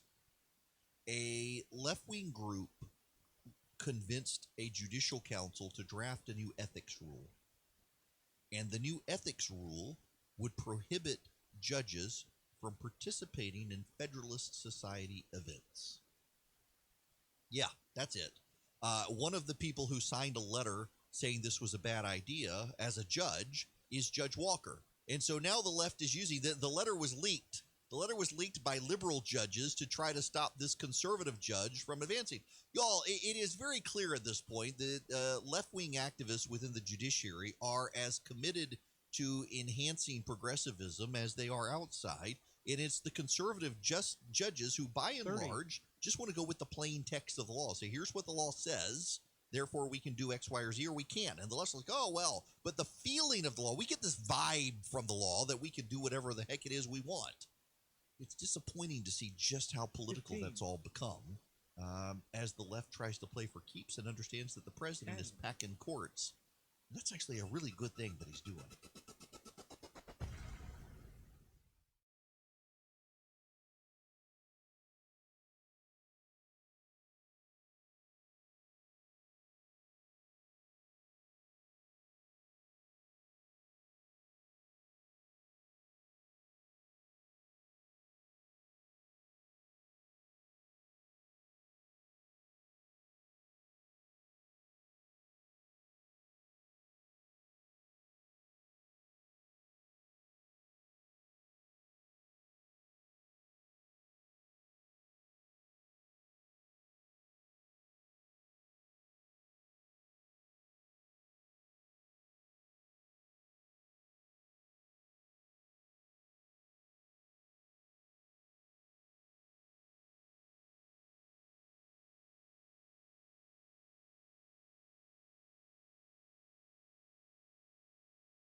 Hello and welcome. It is Erick Erickson here, the third hour of the Erick Erickson Show. The phone number, if you would like to be a part of the program, what is it? 877-97-ERIC. 877, it's E-R-I-C-K, people. C-N-A-K, E-R-I-C-K. So 877-973-7425. Just got sent this. Lieutenant Governor Jeff Duncan to take salary cut. Lieutenant Governor of Georgia Jeff Duncan announced he will cut his state salary by 14% for the 2020-2021 budget cycle. As we work through the budget process ahead of us, it will be necessary for everyone to make sacrifices. I will do my part and take a cut as well, Lieutenant Governor Duncan said. The fiscal impact of the coronavirus on our state's budget is severe. The General Assembly is tasked with making serious cuts to government services and programs, which will affect the lives of the Georgians we serve. These are difficult times, accompanied by a lot of uncertainty, but we are all a team, and meaningful savings will come as we work together to make the required adjustments. Good for Jeff Duncan doing this. Now, I ran some numbers, and I want to give you some good news, because there's so much doom and gloom out there with the virus and the way it's affecting the economy and everything. The good news. And to do that, let me first give you the update of where we are in the state of Georgia. According to the Georgia Department of Public Health right now, there are 30,526 coronavirus cases, COVID-19 cases, 5,699 total hospitalizations, 1,324 ICU admissions, 1,302 deaths. Keep in mind that the hospitalizations in the ICU, they're cumulative, they're not current. So there are not currently 5,699 people in hospitals, in hospital beds in Georgia with the virus. That's total over time since the virus first hit. That's something we need to keep perspective on this. There are not currently 30,526 people in the state of Georgia with the coronavirus. That's total. Most of those people have recovered. Now, to answer the question again, because this is the question I get asked the most by people today, why is it that we don't hear about the recovery number? Well, I can give you the recovery. I can give you the answer by looking at the total tests given. Total tests given, 204,137. In order to be certified as lab certified negative for COVID-19, you got to have 2 negative tests. If we gave everybody who has had COVID-19 two tests to prove that they really are no longer contagious, we would overwhelm the capacity to also test the people who may have it. So they're not doing it. So you're not getting recovery numbers in Georgia right now, because if you haven't had symptoms for 2 weeks, then you are presumed to be cured. Even the asymptomatic people after 2 weeks are no longer contagious. And so we make you be quarantined for 2 weeks. Once you've developed symptoms, you stay in your home for 2 weeks, or stay in a room of your home for 2 weeks, and then you're no longer contagious. You need to clean your room because the virus will linger, spray everything with Lysol, and then you're okay. So now let me give you the good news, because there's other stuff we should talk about, but I really do want to spend some time with you on this to put all of this in perspective on why the data really is with the governor. And let me just tell you this. I say this as someone who fundamentally does believe we should wait another week or two before we really start going out and about. And if you saw the scenes yesterday in Midtown Atlanta, a bunch of millennials were hanging out, packed into bars and restaurants for Cinco de Mayo. All of them packed in there, none of them wearing masks, no enforcement whatsoever for social distancing. And they're going to blame Brian Kemp and Donald Trump at the virus. These are Stacey Abrams voters not doing what they're supposed to do. And they're not going to blame themselves if they get sick and spread the virus to their parents and grandparents. They're going to blame Brian Kemp. You should have made us stay inside. It's like, so when I was a kid, my dad gave me a pocket knife. And I seriously damaged my finger with it. I mean, basically slid it in half. And my first reaction was to tell my dad he should have known better than to give an 8-year-old a knife. Well, it wasn't, I shouldn't have been doing what I was doing. It was blame him. And the childlike reaction to these people in Midtown Atlanta, Stacey Abrams voters, is going to be the same way. Brian Kemp, you should have made us stay home. Never mind that he's been telling you if you go out, wear masks and keep your distance from people. I got to go to Atlanta today. After I'm done with my show, I got to ride up to Atlanta. I got an actual in-person meeting, but I got to wear a mask. So now let me give you the good news, though, to put this in perspective. So we've got in Georgia 1,302 people have died of the coronavirus. I have this now confirmed by the state. Half of those deaths are in long-term care facilities for senior citizens. Half of the deaths, let me say this again, because this is really important. Half of the deaths are in long-term care for senior citizens. In other words, only about 650 people have died of COVID-19 in Georgia who were not in long-term care facilities. But let me give you some more data that actually it is good news. Only 58 total people. There are 1,302 people who have died of COVID-19 in Georgia, and only 58 of them had no pre-existing conditions. Every single person of those 1,302 who died had pre-existing conditions except for 58 of them. Only 22 of those people were under the age of 60. And one of those is disputed. One of those is a 20-year-old, I think a 21-year-old, who gave birth via C-section, had COVID-19 and then died. And the coroner says it was actually a blood clot. It was not a COVID-19 related blood clot. It was a C-section related blood clot. Blood clots we're now finding with COVID-19. We've been talking about it as a lung disorder. COVID-19 increasingly appears to be a blood disorder, and prominently, in addition to causing heart damage, causes blood clots. But nonetheless, this blood clot for this 21-year-old appears to have been pregnancy related. So really, it would be 57 people and 21 under the age of 60, and 28 of the people are 70 or older.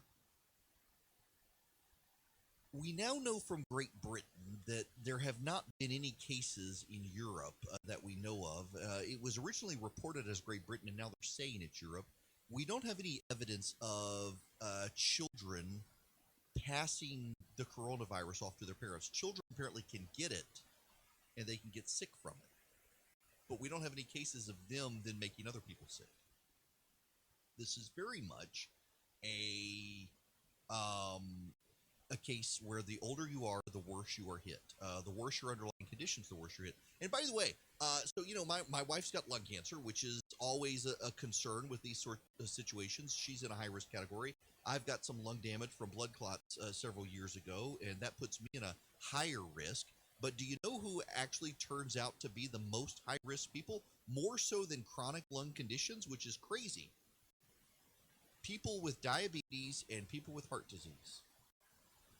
Heart problems and diabetes rank at the top of fatalities for pre-existing conditions, ahead of lung cancer, ahead of lung problems. Now, you do need to know that a lot of people with lung cancer, they're obviously sheltered in place. As a result, they're not getting it, and so that skews the data some. But overwhelmingly, it is people with heart disease and diabetes who are getting this. So all of this is to say that very few people with pre-existing conditions die of this. About 37 to 38% of the people who get it have no pre-existing conditions.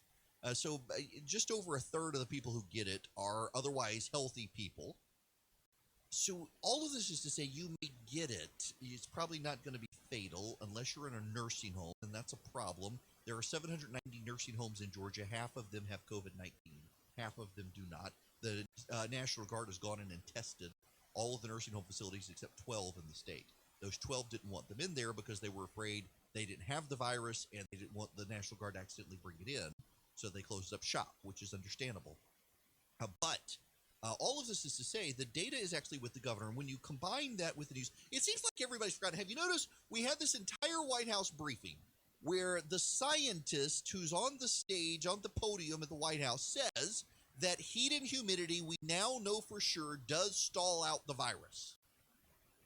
And everyone got so distracted by the president suggesting you swallow a UV bulb and inject Clorox into yourself and he didn't really even say that they totally ignored the fact that we just had a scientist on stage saying, hey, the summer months are going to help. And that, by the way, I still have this lingering suspicion that is why there's so much angst over Florida and Georgia by so many people in the media. There's jealousy. There's jealousy. And there's this underlying situation where they're afraid if the economy rebounds, it's going to help Donald Trump get reelected, and they don't want to see that. In fact, there's polling. There's polling. Where is this? Someone sent me this evening. Yes. The latest Reuters Ipsos poll found that President Trump has a 13-point lead against Joe Biden when it comes to job creation, up from 6 points in mid-April. The same poll found President Trump ahead of Biden when it comes to who is better at leading America's coronavirus response. What? Yeah. Turns out most Americans think Trump would be better than Biden at a virus response. To make matters worse, Politico Morning Consult poll found more than a third of voters believe Democrats should ditch Biden because of the Tara Reade situation. And the Politico says, quote, Joe Biden's biggest job right now is to unite the party after a divisive primary. The Tara Reade allegations aren't helping. Yeah, you're right. Okay, let me see if I kept this old audio. There was an old audio file I used to keep. Where is it? Do I have it? No, that's not it. Nope. Yes. I want to play you a montage put together by the Huffington Post. Years ago now, this would have been 2011, about the Obama recovery. Because remember, in Barack Obama came into office in January of 2009. He had a united Senate and House. They were able to get much done with a stimulus program to get America back together. By October of 2009, Obama went to Congress, addressed the nation, and said the recession was over, and no one ever got better off. And ultimately, even the left-wing Huffington Post put together this montage of the president talking about now that the recession's over, we got to get back to jobs. This is the time to jumpstart job creation. That is what my economic agenda is designed to do. It's an agenda that begins with jobs. We do have a jobs emergency. President Obama promised an unrelenting, unyielding, day-by-day effort by this administration. An unrelenting, unyielding, day-by-day effort from this administration To fight for economic recovery on all fronts. to fight for economic recovery on all fronts. Relentless commitment to job creation. I am not interested in taking a wait-and-see approach when it comes to creating jobs. What I'm interested in is taking action right now to help businesses create jobs right now. We don't have time for any more games. The American people didn't send us here to just think about our jobs. They sent us here to think about theirs. They want us to start worrying less about keeping our jobs and more about helping them keep their jobs. A lot of the debate in Washington has been around healthcare, so people think, well, I guess they must not be working on jobs. No, we've been working on jobs the whole time. Jobs must be our number one focus in 2010. Saving and creating jobs have to continue to be our focus in 2010. We have to continue to work every single day to get our economy moving again. That means jobs. This is my administration's overriding focus. We will not rest until we are succeeding in generating the jobs that this economy needs. I'm not going to rest. My administration is not going to rest in our efforts to help people who are looking to find a job. Our big challenge right now is creating jobs and making sure the economy takes off. Mr. President, I begin by applauding your decision to place the economy at the top of the agenda. With everything else he has on his plate, his laser focus has been jobs, jobs, jobs, jobs. He's got a lot of things on his plate. He promised at one point that this year would all be about jobs, jobs, jobs. Our number one focus has to be jobs, jobs, jobs. Jobs, jobs, jobs. I noticed the press yesterday, because we had this jobs forum at the White House, they said, Obama's finally pivoting to jobs. Absolutely, they're going to pivot to jobs.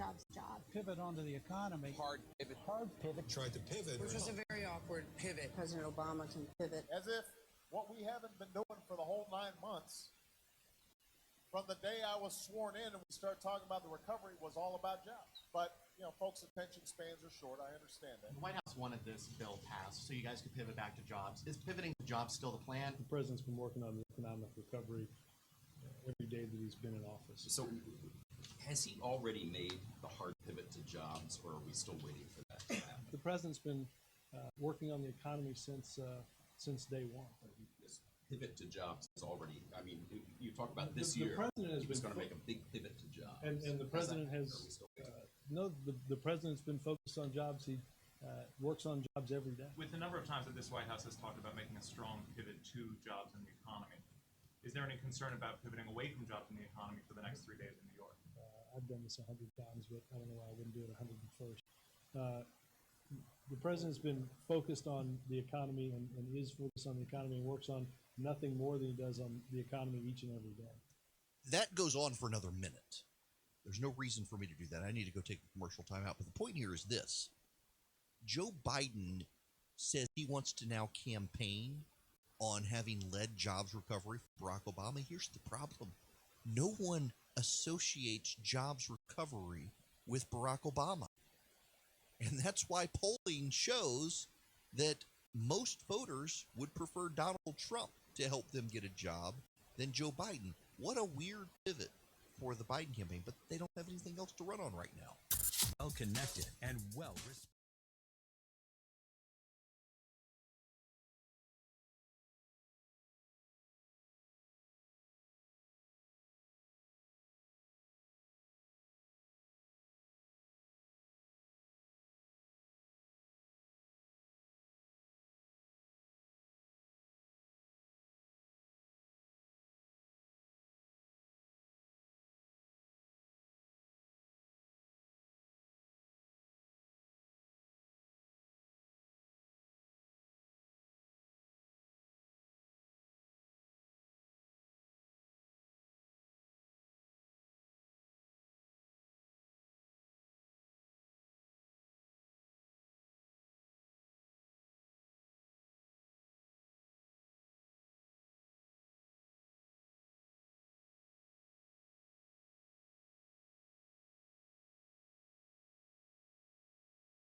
You're going to hear a lot of conversation today in the media if they can get over their virus fixation with a Supreme Court case that's happening now.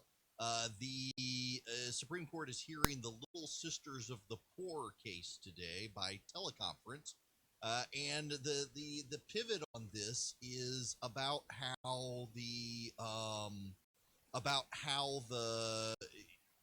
Little Sisters of the Poor are forcing women to carry babies to term when actually it's all about whether or not nuns have to pay for abortions.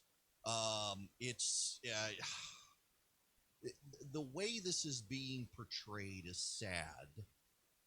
The way this is being portrayed is dishonest. The way this is being portrayed is problematic.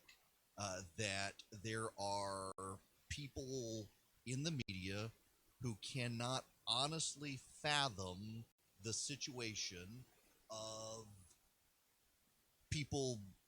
I'm sorry. I'm trying to carry on a conversation with you and also text my wife that there's a delivery at the door that must be signed for, and the poor FedEx lady has been sticking her head in the window waving at me. As if, can you come to the door? No, I'm on radio. I can't come to the door, so I'm having to try to carry on a thought with y'all and also text the entire rest of the house to please go get the door that this package has to be signed for. Okay. Now that is taken care of, let me fix it. It was medicine for my wife that was coming. It was important.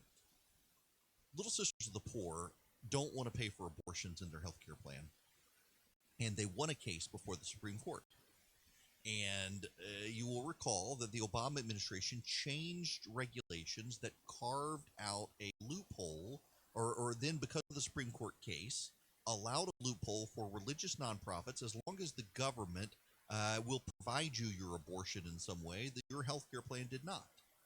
Well, Little Sisters of the Poor made no changes, and then as a result, Little Sisters of the Poor is now having to go back to the Supreme Court and refight the case because now they're claiming, the left is claiming, that because of the change in regulations, Little Sisters of the Poor are somehow now obligated to do it. It's all about forcing nuns to pay for other people's abortions.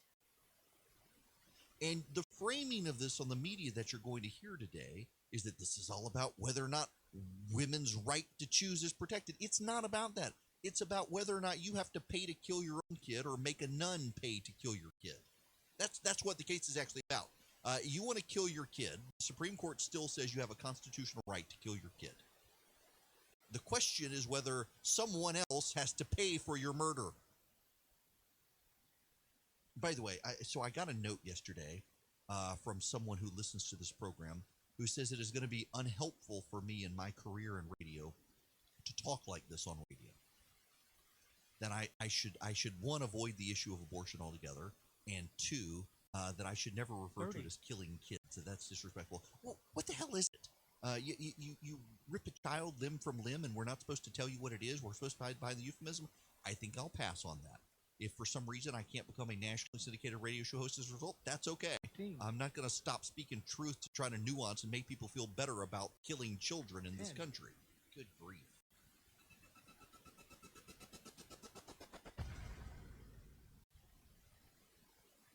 Today, my new dad threw a barbecue. Today, my new son and I threw a barbecue.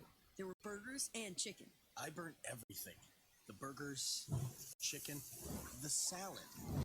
They were delicious. They were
It is Erick Erickson here. Welcome. The phone number, if you want to be a part of the program, is 877-97-ERIC, 877-973-7425. Can I just raise briefly? I don't want to spend a lot of time on them. But so we're seeing the commingling of conspiracy theorists out there. Have you heard about the 5G conspiracy theory? Some of you may be in them, and I don't mean to be insulting to you, but I'm noticing a near perfect overlay between people who are opposed to vaccines and people who are opposed to 5G. Now, if you don't have any idea what 5G is, I don't. Let's see. Will my phone do this? So I've got an AT&T phone. Let me turn off Wi-Fi here. I got an iPhone. It says LTE right now. I got to be in Atlanta for a meeting, an actual live in-person meeting later today where everyone has to wear a mask. But it's going to be in person. And when I get up there, my phone is going to shift from saying LTE to 5G, I believe, even though it's not really 5G. 5G is the next generation of cell phones. You know, when LTE which is the fastest cell phone for signal for data right now, when it was first coming up, there were conspiracy theorists for it as well, that it was going to give you brain cancer. It was going to, the fillings in your teeth would become sore. What was the other one? Brain cancer, the fillings in your teeth. Very much like, you know, there are people, if you get your braces too tight, you're wearing metal braces, you can channel radio frequencies. You really can't. It's not an urban legend. But yeah, there were the fillings would be sore. There was the brain cancer one. Oh, there was one other one. What was it? I can't remember it. But there was one other really good conspiracy theory about LTE. Well, they've all come back for 5G. And inevitably, it is not actually people who know anything. And I don't mean that insultingly. But it is the people who are most skeptical of 5G. Many of them fancy themselves technologists, but they're actually not. They're not engineers. They're not scientists. And they get online and they self-educate. And, you know, you can self-educate yourself into stupidity. You really can.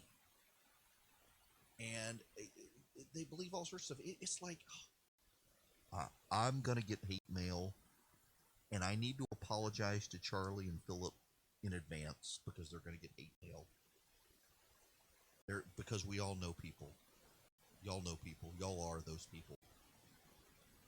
Essential oils. Sorry, I listen, it's not to dispute it because we use them in our household too, but I've been told they cure cancer. And now you've got this overlap. The people who are skeptical of 5G, the people who are skeptical of, or the people who believe that essential oils are a be-all, end-all to humanity's survival. And that's not to say there's not a use for them, just not the be-all, end-all of humanity's survival. And then the anti-vaccine crowd, that vaccines are bad, vaccines give you autism, and all this. And you can't reason with them. There is no reasoning with them. You just have to be polite with them. And we're in this level of trutherism these days. And I don't really understand what it is. And unfortunately, most of the people who try to study this have pre-existing political biases against a lot of the people. Like, for example, in the Christian, particularly the Christian homeschool community, there is a strong segment of essential oil users and of people who don't like vaccines. And the people who tend to study this phenomenon tend to be left of center, and they hold those people with contempt, and they don't actually want to understand their concerns because they don't treat them seriously going into it. And I disagree with their concerns, but I treat them seriously. Many of these people are my friends. I just disagree with them. And I've never quite been able to figure out what it is, but I do know at a presuppositional level, there is a distrust of modern society and medicine. And the best I can explain it to you is Bitcoin. Yes. From one to the, I know. This is your wackadoo monologue of the day. So here's my philosophy in life. If I don't understand it, I don't do it. I have like qualitative and quantitative easing, and And you know all the weird financial schemes that people did that led to the 2008 meltdown. A very wise billionaire friend of mine, he is a billionaire, and he said his lesson in life is that if he can't understand it, he does not do it. So in all the wackadoo financial schemes of this billionaire, he could have been a billionaire several times over than he was if he had gone down the road of some of these schemes, but he never had someone who could articulate it to him and have it make sense. When I hear people explain not just Bitcoin, but what is the what is it now? Oh gosh, the chain, blockchain. Yes. When I hear people try to explain blockchain, I'm thinking, you people are smoking something serious that I want. I mean, a blockchain will soothe your hemorrhoids and provide you a quantum password into your bank account. I have no idea what this stuff is. And so I don't want to have anything to do with it. And I realize I could make money engaged in Bitcoin trading and blockchain, hoo-ha, whatever, but I don't understand it. And so I'm not going to engage with it. And God bless you if you do. And I find more and more that a lot of people who try to explain blockchain, they don't really understand it, but they read Wikipedia and they've decided they're experts. And so I understand that there are people who they don't really understand 5G. What they do understand is that microwaves are bad. If you put your hand in a microwave while it was on, bad things would happen. And they kind of connect the two on the light wave spectrum, and there are going to be more 5G towers.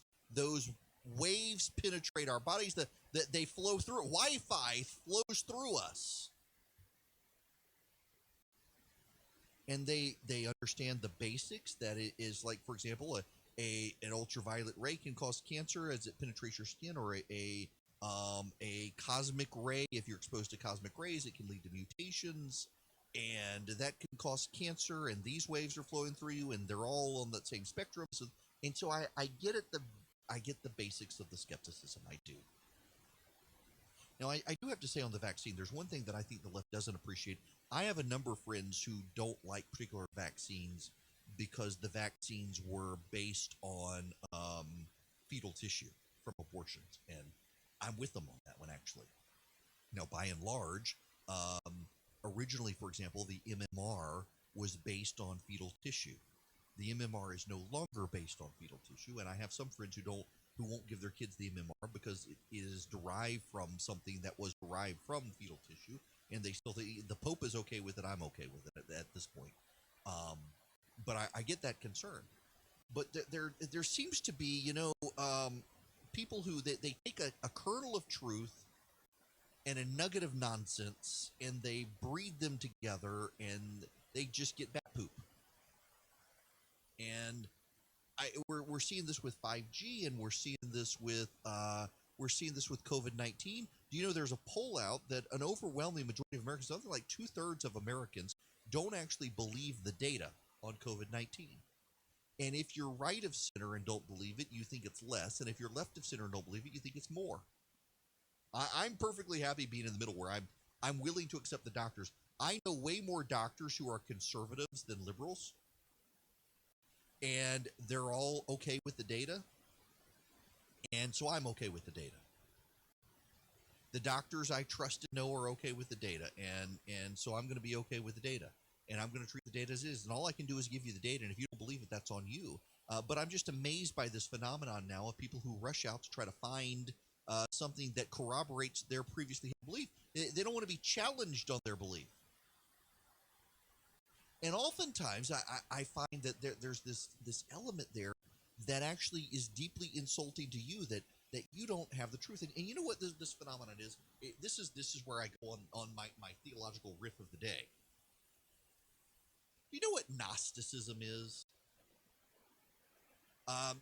What we're dealing with the 5G skepticism and the vaccine skepticism and the data skepticism is Gnosticism. Now, let me give you, I'm going to do the Wikipedia, and then I'll explain it to you. Nope, I'm going to go to the dictionary. I'm going to go to the Oxford English Dictionary, which has now led me astray. Let's go to the U.S. Dictionary here. Gnosticism. Just so you don't have to rely on me, we can rely on the dictionary. A prominent heretical movement of the 2nd century Christian church, partly of pre-Christian origin, Gnostic doctrine taught that the Word was created and ruled by a lesser divinity, the Demerge, and that Christ was an emissary of the remote supreme divine being, esoteric knowledge, gnosis, of whom enabled the redemption of the human spirit. And you're like, huh? It's your WTH or F moment of the radio show. What is this? Here's the thing. Gnostics believed that there was a secret knowledge and that they had access to that secret knowledge. This is Scientology is a cult of Gnosticism. You must pay to gain access to a higher level of knowledge. It is Gnosticism. And that's what happens with a lot of people, and that is the underlying trait of the vaccine skeptics, of the 5G skeptics, of the COVID-19 truthers, of the essential oil craze, all of that. There's a level of Gnosticism in all of it. It can't be that things are as they are. There must be a hidden truth, a hidden meaning, something that you must find and access. It can't be as the world says it is. There must be something else. You know, it was very interesting. John, the Apostle John, in John 1, 2, and 3, and in the book of John, you can tell he's writing after all the other apostles are dead. He's writing as an old man. And he's writing largely in response to this growing idea that there's got to be something more. Christianity, at its heart, is very simple. There is this man named Jesus who turns out to be God himself. He comes to earth to fulfill the promise from Abraham that if Abraham violates God's covenant, God himself will pay the sacrifice for Abraham so that Abraham can have eternal life. So God dies on a cross. He conquers death. He rises again, the second person of the Trinity. All that stuff is not in the Bible, but it's just Jesus dies and rises again from the dead. And if you put your trust in Jesus, Jesus says, repent and be saved. You repent of you acknowledge that you are a sinner in need of saving, and you put your trust in Jesus Christ, you will have eternal life. And that is it. That is the gospel message, the gospel, the good news. Christ died for you that you may live with him forever. You recognize you're a sinner. Jesus doesn't want you as you are. You've got to repent. The process of salvation is the process of sanctification, where over time you become more Christ-like, abandoning your sinful ways because you're drawn to Christ, and Christ indwelling in you helps you. But the basic concept is this. You're a sinner. Jesus has the path to salvation. You want to go to heaven, so you put your trust in Jesus. The end. That's it, in a nutshell. Well, the Gnostics argued that there's got to be more to it. That's too simple. That's too simple. There's got to be a hidden path. There's got to be a hidden way. There's got to be more knowledge. Jesus is an emissary to this remote supreme being. And if you stick with the Gnostics, they will give you the esoteric knowledge that the apostles were telling you. Eusebius, writing in the history of the early Christian church, notes that when John dies in 100 A.D., the shifting of the early Christian writers, Tertullian, one of the earliest Christian writers, and then Polycarp and Ignatius, eventually Irenaeus, Clement, all of them, they begin ultimately, within 100 years, Tertullian in particular writing, they're writing against the Gnostics. In fact, we know one of Tertullian's great works was against the Gnostics. That's actually the title, Against the Gnostics. And Eusebius notes that John was writing in anticipation of the Gnostics, and the early church writers shifted from advancement of the gospel and explanation of the Christian message to defenses against the Gnostics, who claimed that you had to find some sort of secret knowledge to become a Christian. To actually gain the salvation Jesus promised, you got to find the secret knowledge. And Gnosticism is pervasive in society to this day in all shapes, sizes, and forms. There is, for example, this belief that, QAnon, I think, frankly, this conspiracy theory is part of it, that if you will get into the conspiracy, they will give you the secret knowledge by which you may understand the world in ways no one else does. And there is this desire from some people to gain a knowledge of the world that other people do not have, so that either they can feel more superior, or they can feel more clued in, or they think they have more knowledge and so can navigate better. And so there's a deep skepticism of science per se, because science lays everything out on the table, and here it is, and you should be able to replicate it. Well, it can't be that simple, can it? There's got to be something else. These scientists all tell us that 5G is fine, but I know because I remember my elementary school science that as the cosmic rays come through, this is how we get cancer because the cosmic rays come through. It damages your DNA as it passes through your body. These are on the same light spectrum. Therefore, it must be damaging your body. Therefore, it must be contributing to the rise of brain cancer. And therefore, boom, 5G is going to give us more cancer. And people are literally burning down cell phone towers around the world because of this. You can take a kernel of truth and then you twist it into this amplified knowledge. But you've got to go to the right website or the right person or down the rabbit hole in the right forum on Wikipedia or Reddit to find the knowledge. Subscribe to the right meme account on Instagram. As opposed to, the world is deeply unfair. The world is deeply unequal. Inequality is real. It sucks. But ultimately, at the end of the day, it's all pretty simple, the way it all works. There are complicated things, but the world is kind of obvious. But yet there are some people they just can't accept it. It's got to be more complicated than that. They've got to go in search of it. And it leads them down the rabbit hole of being anti-vaccine, of being skeptical of 5G, of being skeptical of knowledge itself. There's got to be more complex stuff that I myself can acquire and then teach other people. It's all about people wanting to be in charge and not understanding things. So in any event, that was my random tirade of the day as I see this 5G trutherism crop up, and it's the exact same people who are peddling the trutherism on a COVID-19 vaccine that somehow we're all going to get brain damaged and deformed if we get a vaccine. They're not going to give us a vaccine. If it sterilized the human race, they wouldn't do that. But you can't tell them that because they won't believe you because they have access to a hidden knowledge that we don't have. It just, some people need to be deprogrammed. Honest news and conservative views. Yes.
So yes, Judy, this is one of those Gnostic knowledge. This is very funny. Thank you, listener Chris, for sending this along. Judy Mikovits has done a YouTube video with some sort of thing. This is on the exposing Dr. Fauci's fraud and pandemic. This is America's Voice News. What she claims to be exposing some fraud by Dr. Fauci and Dr. Birch. She was an AIDS scientist, Judy Ann Mikovits. I've seen this circulating around, and so Chris sends in this last monologue, can we believe the story of Dr. Judy Mikovits? So she's gone down the rabbit hole of anti-vaccine and conspiracy theories. She's earned all sorts of criticism. She was arrested in 2011. Alleged by her employer, she removed notebooks and proprietary information from where she worked, WPI, which was, what was the WPI? The Whitmore Peterson Institute. She was a research director there. This is a woman. The criminal charges were dropped, by the way, in Reno, but yeah, she's now claiming that there is no vaccine that's needed to prevent COVID-19. The claims the coronavirus were caused by a bad strain of the flu that circulated between 2013 and 2015. She's circulating all this sort of stuff. It's not true. But it's here's the thing. This is the thing that strikes me. And this is my frustration, because this is not a partisan point, although people will hear it as a partisan point. I'm amazed by the number of people who regurgitate stuff that isn't true, but it always reconfirms their worldview. They never have to be challenged in their worldview. There should never be harm in challenging you in your worldview. You know, one of the things that happens to a lot of church kids go off to secular colleges, and they're challenged by left-wing academics who don't believe their faith and ridicule their faith, and they ultimately abandon their faith, sometimes because questions are raised that they can't answer, because they were never prepared for those questions in their churches. And other times because they want to fit in on college campuses. So the secular professors and other secular students make it super cool to be secular and ridicule the kids of faith. And so the kids of faith have to abandon their faith to fit in. You should be willing to be challenged, but you should be raised to be able to defend your faith. In the same way, you should be willing to be challenged on your worldview. You should be able to confront something and figure out how to fit it into your worldview, or change your worldview to accommodate something that conflicts with it. And more what's happening on both sides of the political aisle is people are finding things that conflict with their worldview, and they just dismiss it all as not true, and then they find the conspiracy theorist who says everything they already believe and adds in new stuff, and they embrace the conspiracy theorist. And people are buying this anti-vaccine woman's nonsense, and not paying attention to the paper trail of who this woman actually is and the nonsense she's peddled before, because it confirms to their worldview. It's all 21st century Gnosticism is all that it is.